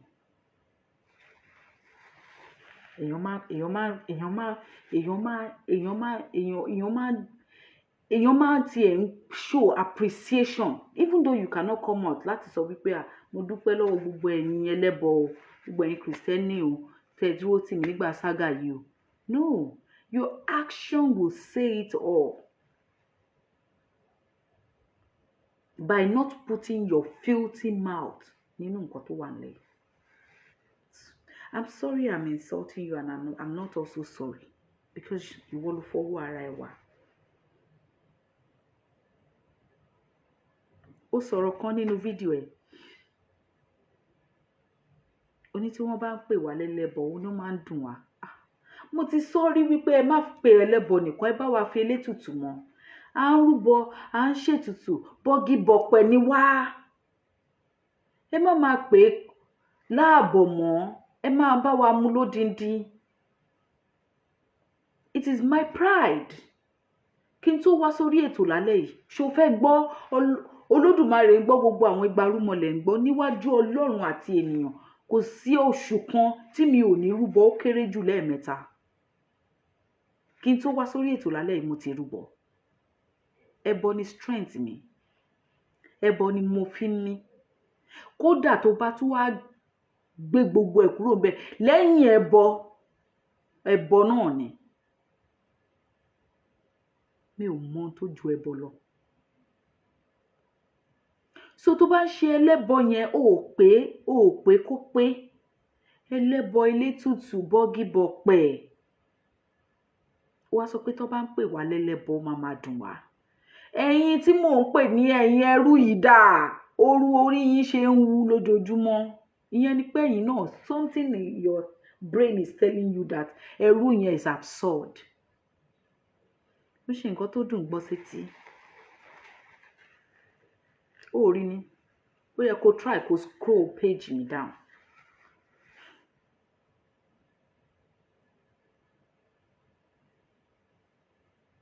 Ó yẹ kó try kó scroll page mi down. Wá rí. Ó ń dùn wọ́n gidi gan. In as much as ẹ máa ń sọ síta pé ẹrú nìyí. On the long run, téèyàn bá tún pè yín bẹ́ẹ̀, you feel offended. We shouldn't be. Ẹ bá pè àwa lẹ́lẹ́bọ, it's our pride. We're so happy. That's our identity. Without it, jẹ́ nǹkan kan. Ẹlẹ́bọ ni wá. Elétùtù ni wá, bọ́gí bọ̀pẹ̀ ni wá with pride. In fact, tó bá possible in the nearest future, and I will do it, trust me, tí bá sọ fọ́kọ mi máa gbà láti pé kí n ṣe, máa tattoo ẹ̀ síbí pé ẹlẹ́bọ. Tí bá sọ ọkọ mi máa gbà mọ́ mi lọ́wọ́ straight, máa lọ tattoo ẹ̀. Don't worry. I'll get the name. I'm going to write it here. And I will show everybody on social media. Pé mo ti gbede o. Ẹ̀yin náà mọ̀ pé aláfọ̀ṣẹ ni wá nídìílé wa tí ìfà àfọ̀dálẹ̀. If I tell my husband, he's going to agree to it. And I will do it. Bóyá tá a bá máa tag ẹ̀ mọ́ ara wa, ẹ ní mọ̀ pé ó ń dùn mọ́ wa. It's a pride. Ṣó mọye race tó fẹ́ mọ ìtumọ̀ ẹbọ yẹn, tó fẹ́ mọ ìdí ẹbọ yẹn, tí wọn ò tí ì mọ̀ yẹn, tó dẹ̀ ń dùn wọn, tí wọ́n ń fi, ó mọye tí wọ́n fi ń rà ni. Táwọn òyìnbó bá wá, tí wọ́n bá wá bá àwọn bàbá wa nínú ìṣẹ̀ṣe, nílé wọ́n máa ń gbé àlámọ̀rí wọn lẹ̀ láti gba nǹkan tó ń jẹ́ ẹbọ ni. Ó ní wọ́n sọ̀rọ̀ tó sọ̀rọ̀ bí ìgbà tó yẹ pé ó sọ nǹkan tó wà casual nígbà tó jẹ́ pé ó wisen up, ó wà global enough. Step up your game, girl. Kó lè mọ̀ wípé tó o bá mọ ìtumọ̀ ẹbọ wàá máa pè ní broda ẹbọ. Ó kọ́ ní máa pè lásán. His Excellency Her Royal Highness ẹbọ ló máa pè. Torí pé ó kọjá gbogbo ìtúwọ̀n kan fẹ́ nu pè lásán yẹn. Tí wọ́n bá wá bí ẹ dáa, torí tílé bàbá mi fẹ́ dùn mí. Tó bá ti mọ̀ wípé gbogbo ẹ̀yin tẹ́ ń tẹ̀lé Kaola ti wà lórí bí. Kaola, mo fẹ́ kó ṣe kinní kan fún mi. Mo fẹ́ kó bọ́ta lórí page ẹ̀. Mo fẹ́ kó sọ wípé láti ibi tó dé, ìgbà tó ti bẹ̀rẹ̀ nínú Islam títí tó fi débi tó dé nínú Islam yìí. Wípé anything ìṣẹ̀ṣe, ó gbàbẹ̀ kọjá rí. Ó ṣe rí. Ó ru ẹbọ rí, ó ṣe tutù rí. Kó wá fi èpè sí. Ó lọlé aláwo rí, ó ṣe nǹkan kan tó jẹ́ ti ṣẹ̀ṣe rí, ó lórí. Kó fi èpè sí. Gbogbo ibi tó léwédé tó ta gbòǹgbòdé. Kó fi pè hẹ́ǹdì ẹ̀. Ìyẹn ni màá tó mọ̀ wípé Mùsùlùmí gidi ni ẹ́ tó fi nǹkan míì kún.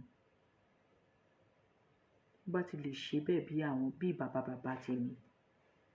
Torí èmi lè, kódà wọ́n lè ní kí n wá búra nídìí Ṣàngó, tí n bá máa búra nídìí Ṣàngó fún bàbá mi pé kò ṣe ẹbọ rí, kò ṣe tutù rí. Màá bẹ̀rẹ̀ láti ijọ́ tí mo ti mọ̀ ní bàbá. Even mo tún lè fọwọ́ sọ̀yà pé kí n tó mọ̀ ní bàbá gan. Torí tí Islam ṣe nínú ìgbésí ayé bàbá mi. Tí n bá ní kí n wá tẹ́ kí ló ti ń porúkọ ẹ̀ àtẹ ẹ̀lẹ̀. Tí n bá ní kí n wá tẹ́ àtẹ ẹ̀lẹ̀, Kaola, ìwọ gan wàá mọ̀ wípé ìmọ̀nì ẹ tẹ máa ń pè ní ìmọ̀nì yẹn kò lè gbé wọn bí ẹ̀dá. Kí ìwọ ṣerú Islam tí bàbá mi ṣe. Ìmọ̀nì ẹ ò gbé, Kaola. Gbogbo ẹnu ni mo fi sọ. Ajá ni Bello, ìmọ̀nì ẹ ò gbé láti ṣe irú Islam tí bàbá mi ṣe. Ẹ gbàgbé nípa pé ìdílé ọba tàti wá wọ́n gbé ọba lẹ̀ wọ́n ṣe gbogbo ẹ̀. Bàbá mi ó họ̀ ti ara ẹ̀ nítorí Islam. Ìmọ̀nì yẹn ò gbé ẹ̀yin ẹlẹ́mi kúrékúrè nínú Islam tẹ́ dé nínú Islam lánàá tẹ́ ẹ jẹ́ ká gbọ́n. Ẹ gbẹ́nu yín sàn. Shush your mouth. When we are talking about really Muslims, kò yẹ kẹ́ jáde. Kaola, it's a challenge. Bọ́ síta lórí page ẹ̀ kó sọ wípé ní àti ìgbésí ayé ẹ̀ títí di àkókò tájọ́ ń sọ yìí. Ó ever lo ìṣẹ̀ṣe fún kankan rí nígbésí ayé ẹ̀. Anything tó jọ mọ́ ti ìṣẹ̀ṣe, anything tó partake mọ́ ti ìṣẹ̀ṣe, anything tó ní ṣe pẹ̀lú ìṣẹ̀ṣe tó bá lórí kò ṣépè sí. Ló ṣe máa rí fún ẹ. Tó bá tún wà lórí kò tún ṣépè sí.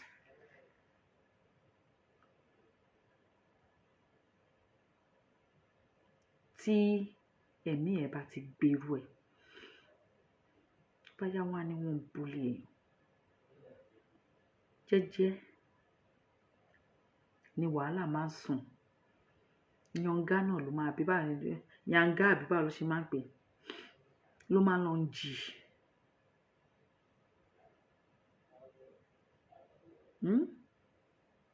Kaola, èsì tí mo fẹ́ gbọ́ lórí ètò ẹ̀ ni kó wá ṣépè sí.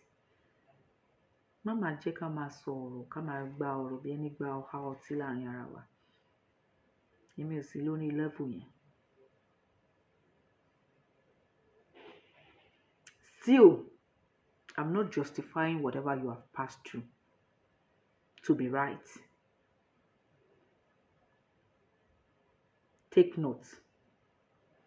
Torí ẹ̀yin ẹrú ẹ máa ní shallow way of thinking. I'm not justifying it in whatever way it is. Bó tilẹ̀ ń kó kéré mọ́. Even though I resent you, mo hate yẹ. Tí n bá sọ pé mo hate yẹ, mi ò hate yẹ o. Kí n wá sọ pé bóyá mo hate yẹ Kaola, mi ò ever justify nǹkan tó pass through. Now, I would never justify it. For whatsoever reasons. Because I'm a woman like you. So, ó sọ lórí fídíò yẹn. Ó ní arábìnrin kan, ó ń bully ẹ̀, ó ń ṣe gbá, ó ń ṣàwò. Dá padà, I won't do that to you. Èsì ẹ tó rò wípé ẹnu ẹ mú, ìwọ nìkan ló lè sọ̀rọ̀. Ìwọ nìkan lẹ́nu ẹ tọrọ. Ẹnu ẹ ó gba gbogbo ọ̀rọ̀. Má sọ̀rọ̀ sí lágbájá ni. Nǹkan tó bá dàbá lẹ́nu mi ni ò tẹ́ ẹ lọ́rùn. Nítorí èmi náà wà láàárín àwọn tí ó bú lórí ọ̀rọ̀ Tani Olohun. So o lè lọ jókòó sórí ṣíà cushion ṣíà. Ṣùgbọ́n pé ìwọ tó bá jókòó sórí cushion ṣíà wàá fẹ́ máa sọ̀rọ̀ kó wà sophisticated. Ṣòro àwa tá jókòó sórí 3-seater tiwa yìí. Ọ̀rọ̀ wa ò dá o. Tó bá dẹ̀ lóò ní tìjú, èmi gan ò sí nílé ńgbà tó ń pín. Ẹni tó bá mi gbà mo ní kó mu mọ́ tiẹ̀ ni. Torí àwọn géèmù kan wà, èèyàn máa ń gbé ìtìjú, èèyàn máa ń gbé dànù.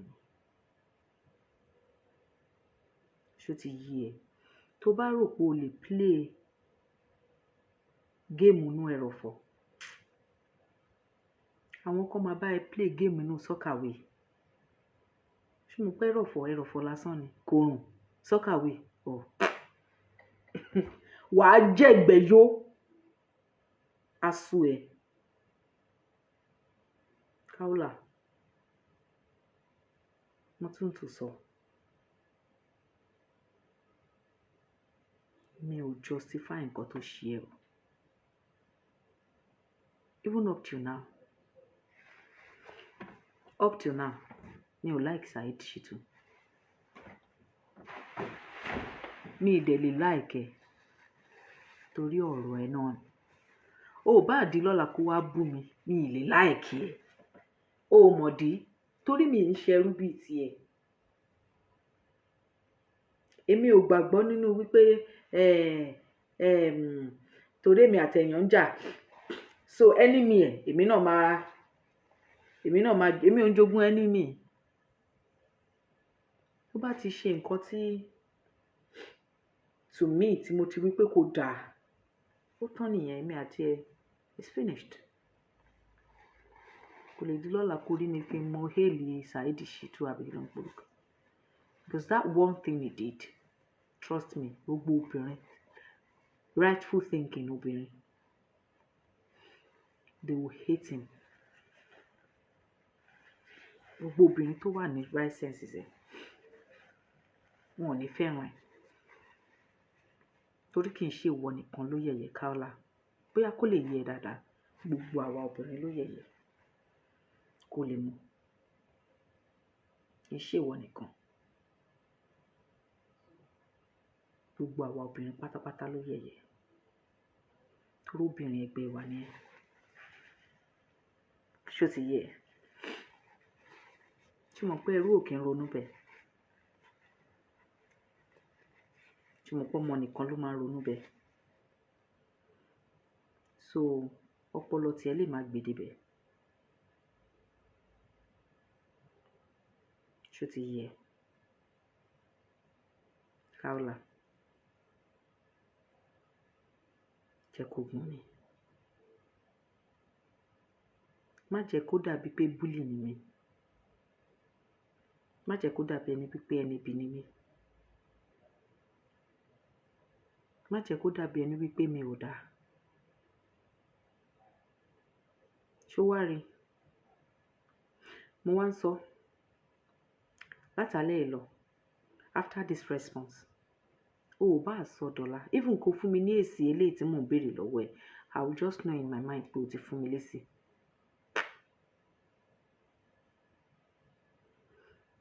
I would never, I repeat, I don't go back on my words. Kó o bá forí dólẹ̀, kó kásẹ̀ sókè lórí page ẹ̀.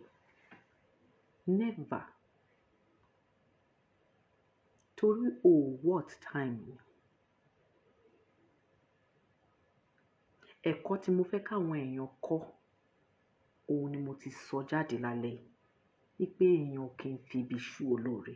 And that is the main reason why I'm doing this video tonight. So any other thing aside that, ó ti di dọ̀tí, ó ti di ràlẹ̀ràlẹ̀. Ṣé wàá rí mi? Ojúlówó oúnjẹ lèmi ń jẹ, èmi ò ń jẹ ràlẹ̀ràlẹ̀. Tó rọ́mọ ọba ni mí. Ọba là ń jẹ níran wa, àwa ò kì í joyè ẹrú. À ń ṣe olórí ẹrú. Ọmọ ọba sì rèé, kì í jagun bí ẹrú. Kaola, after tonight, don't expect me to respond to you. Because tó bá ti ń sọ̀rọ̀, tí bá ti ń respond to ẹ, I'm not less than you. I cannot even imagine it. Talk less of, doing it to stoop so low to your level. No.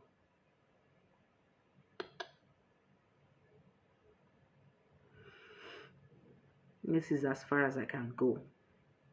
Ó-dàbọ̀. I love you so much. Ẹ ká gbọ́ anthem wa padà. Anthem wa. Mo ní cold díẹ̀ ni. So, mi ò tẹ̀ fẹ́ ṣètò tẹ́lẹ̀, mo ní eléyìí tí mo kọ sójú kíní wípé ẹ̀yin olóṣùká yìí o, ẹ̀yin ẹrúkẹ́rú yìí o, bá wọn kẹ́ ṣe ìwúre kí ìyá yín má lè jáde. Mo pé ẹ̀yin náà máa ṣàdúrà kí ìyá yín má lè jáde. Òun ló jẹ́ kí wọ́n á bọ ògùn yín jẹ ni. Love you all.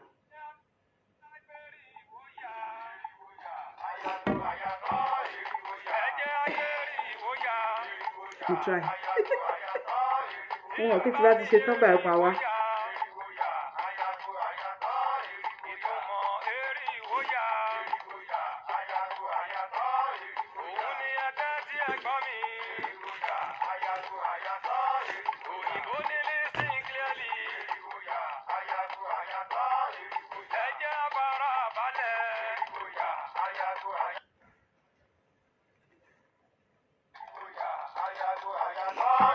Ọkùnrin eriwo ya, orin ayọ̀, orin bá tuntun, orin ayọ̀. Ọkùnrin eriwo ya, orin ayọ̀, orin bá tuntun, orin ayọ̀. Bàbá mi àbí ìyá mi Tèmi Ayọ̀. Adé, love you so much. Ìyá Búkì Ògúns, bàbá Raphael Ọ̀tẹ́gbẹ̀yẹ, olórúkọ mi ń kọ́ ẹ bá mi kí màámi wọn. Ẹni bá gbéríwo ya, orin ayọ̀. Bàbá mi Abíọ́dún Ajíbòòṣà, ẹ káàbọ̀. Awo kì í sọ́bà tí awo, of course. Bàbá mi Táíwò Sádíkù, love you so much. Bàbá mi Délé Thomas, love you.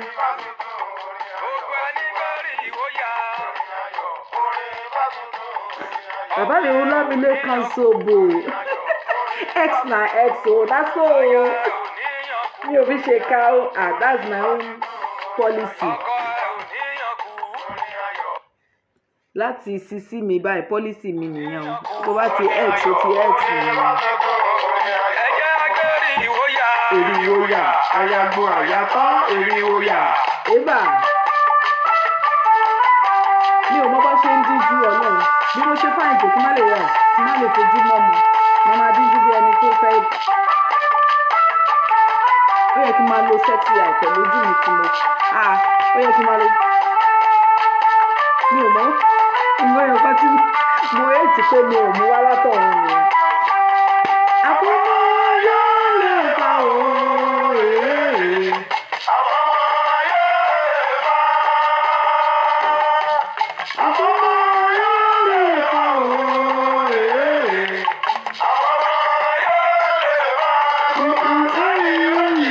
Bàbá mi, ìyá mi jọ kẹ́ bọ́dún rìn, love you so much.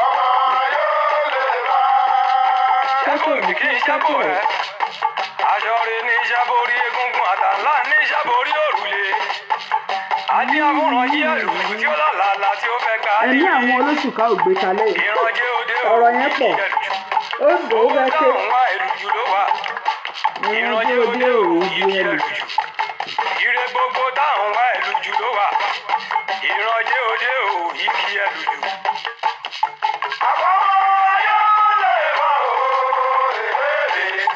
Àfọmọ yóò lè fa ibà.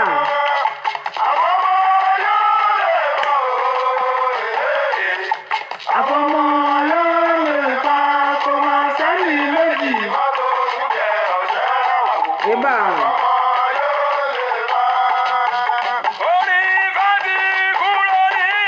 Ẹrú ò lè mọ̀ pé orin Ifá ti kúrò ní yẹ̀yẹ̀. Ẹ wá jẹ́ kó gbọ́. Wọ́n rò pé orin Ifá yẹ̀yẹ̀ ló sì wà tẹ́lẹ̀ ní ti tẹ́lẹ̀. Ẹ̀mí àgbọ̀ mi ẹ̀yin èèyàn o. Tó bá jẹ́ ká ṣe Ifá, ọ̀gá mi Ifá ni ọ̀jẹ́ àwòkọ. Ibà. Tó bá jẹ́ ká ṣe Ọlọ́run, ká wá ti kúrò lójú kámẹ́rà báyìí. ọ̀gá mi Ifá ni Mo máa ń mẹ́ọ̀tì ni. ọ̀jẹ́ àwòkọ. Ọlọ́run ló mọ orú ẹ̀mí tí kámẹ́rà yìí lò. Orin Ifá Tó péjú owó gbàgbà. tí kì í ṣe forin ìmọ̀. Màrí máa kọ́ o. Orin Ifá tó péjú owó Gbẹ̀gbẹ̀. tí kì í ṣe forin ìmọ̀. Màrí máa kọ́ o. Bẹ́ẹ̀nìyàn ò bá ronú jìn. Bẹ́ẹ̀nìyàn ò bá ronú jinlẹ̀. Kò lè bá wa kọ́. Ibà. Àfọmọ́ yóò lè fa o.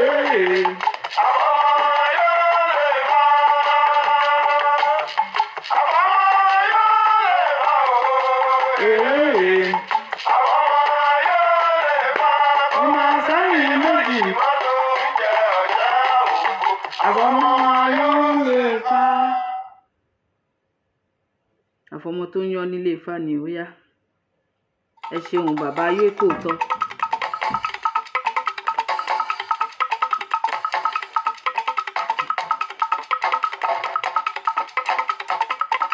Mo mọ òrìṣà Tọ́lá Abímbọ́lá ẹni Ẹ jẹ́ nǹkan sọ ẹgbẹ́ wọn lọ́wọ́ ìtẹ̀.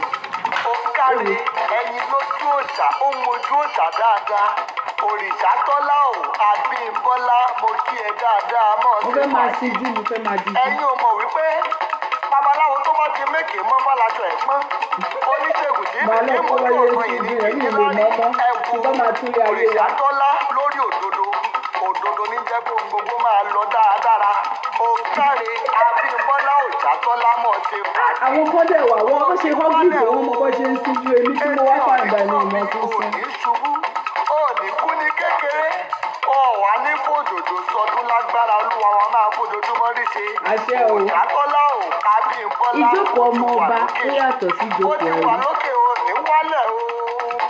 Gbogbo ẹni tó bá fẹ́ já ẹ wálẹ̀ jọ̀ọ́ sáré máa bá mi sọ fún wọn wípé igi gbígbẹ kì í rójú pé ewé òkú ọ̀pọ̀ gbọdọ̀ Bó ṣe yọ máa wọ̀n jẹ́ rí. nìyẹn. Ó wá dá mi lójú wípé abẹ́rẹ́ ajáde kì í rójú àti wúṣọ. Bó ṣe máa jẹ́ Kájílé nìyẹn. rójú gbomi dúró sínú irọ́ pátápátá ni ẹ̀là ìlẹ̀kẹ̀ wọn kì í rójú bíbọ̀ lóko. Bó ṣe jẹ́ nìyẹn. Òjàtọ́lá ò Abímbọ́lá ò ayé ò ní ṣe é ò Àṣẹ. ní wálẹ̀ òòṣà ò ní mú ẹ ilẹ̀ ò ní Àṣẹ. mú ẹ Àṣẹ. ilẹ̀ akọ́jú mú wọn gbogbo èèyàn tó bá ní ò ní pẹ́ láyé Àṣẹ o. àtọmọ àtaya wọn odò ní ó gbé gbogbo wọn lọ Àṣẹ. ẹ ò ní gbọ́ bí máa sàmì ọ̀rọ̀ Àṣẹ o. ayé kò tọ́ ló kí ẹ ọmọ lọ́lá mi tó fojoojúmọ́ dá lọ́jọ́ gbogbo mo wá fojoojúmọ́ kí ẹ màá tún máa kí ẹ nígbà míì. Ẹ ṣeun o bàbá mi ayé kò tọ́ ìfẹ́ tẹ̀ ní sí mi. Mi ò mọ̀ yín rí, ẹ ṣáà nífẹ̀ẹ́ mi yìí báyìí gidi gan. Ìfẹ́ náà pọ̀. Ó lágbára, ẹ ṣé gidi gan.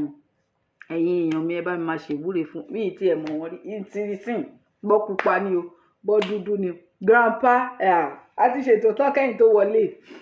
Grandpa ràn mí hàn bàbá mi tó dáa. A ti ṣètò tán bí ẹ̀ tún máa tún wò nìyẹn.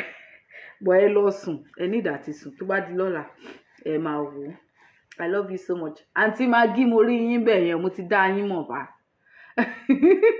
mo ti dá àǹtí Magí mọ̀. Gbogbo ẹ̀yin olólùfẹ́ mi tí mo máa ń rí fọ́tò yín pátá. Ìyá mi Bísí Ọlọ́pẹ́jì, wo yín pátápátá ni mo mọ̀, but mi ò mọ orúkọ most people torí most people kì í comment. So àwọn tó bá comment máa tún mọ orúkọ wọn, but profile picture yín mo ti dá mọ̀ pa. So I love you all. Ẹ ṣé gidi gan, ẹ kú ìfẹ́ mi o. Ẹ ṣé o, thank you so much. Bó ṣe jẹ́ pé èmi ni mo gentle jù láyé yìí náà, ẹ ṣáà nífẹ̀ẹ́ mi náà ni. Thank you so much, I love you so much. I have a grateful heart. Mi ò ṣàbáramọ́ orí jẹ ọmọ bíi tàwọn kan. Ó sì ń tẹ́lẹ̀ ṣe fún mi. I would love you still. Ó dàárọ̀. Díẹ̀ tó nù nǹkan ní nǹkan. Okay. Ìyá wa ní máa ṣàwọn Adébùsóyè, of course I know you. But torí pé ẹ comment ní ẹ má bínú. Ifátòní Akíndélé George, ẹ ṣeun gidi gan. Mo ní kàtà, but mo ní kí àwọn ìgbárùmọ̀lẹ̀ hold ẹ̀ títí máa fi ṣètò tán. Torí àwọn olóṣùkà mo fẹ́ bá wọn wí. Ẹ rí pé wọ́n hold ẹ̀gbà tí mo ṣètò tán ló bẹ̀rẹ̀ sí ní run. Àwa máa ń bá gbogbo nǹkan sọ̀rọ̀ ni. Love you so much. I love you all. Àǹtí mi tí wọ́n wọ orange àti blue yìí, àwọn náà mo mọ̀ wọ́n dáadáa. Àǹtí mi tí wọ́n dúró sí ẹnu ọ̀nà ilẹ̀kùn tí wọ́n ṣe human hair, tí wọ́n wọ ash color yìí náà, I know you so very much. Màámi tó wọ purple, àwọn ni ṣáwọn ni ìyá Bísí Ọlọ́pẹ́jì, I know you too. But I don't know most people name. Bàbá mi tí wọ́n dé bẹ̀rẹ̀ tì yìí, I know him too. But mi ò tí ì bá a whole lot of ẹ̀yin olólùfẹ́ mi sọ̀rọ̀ rí, but I know you when I see you. I love you so much. Ẹ má jẹ́ kí n ṣe ohun ìṣubú sọ kí n má lọ pera mi lólè pẹ̀lú òyìnbó. I love you so much. Thank you for loving me. Thank you. Bye.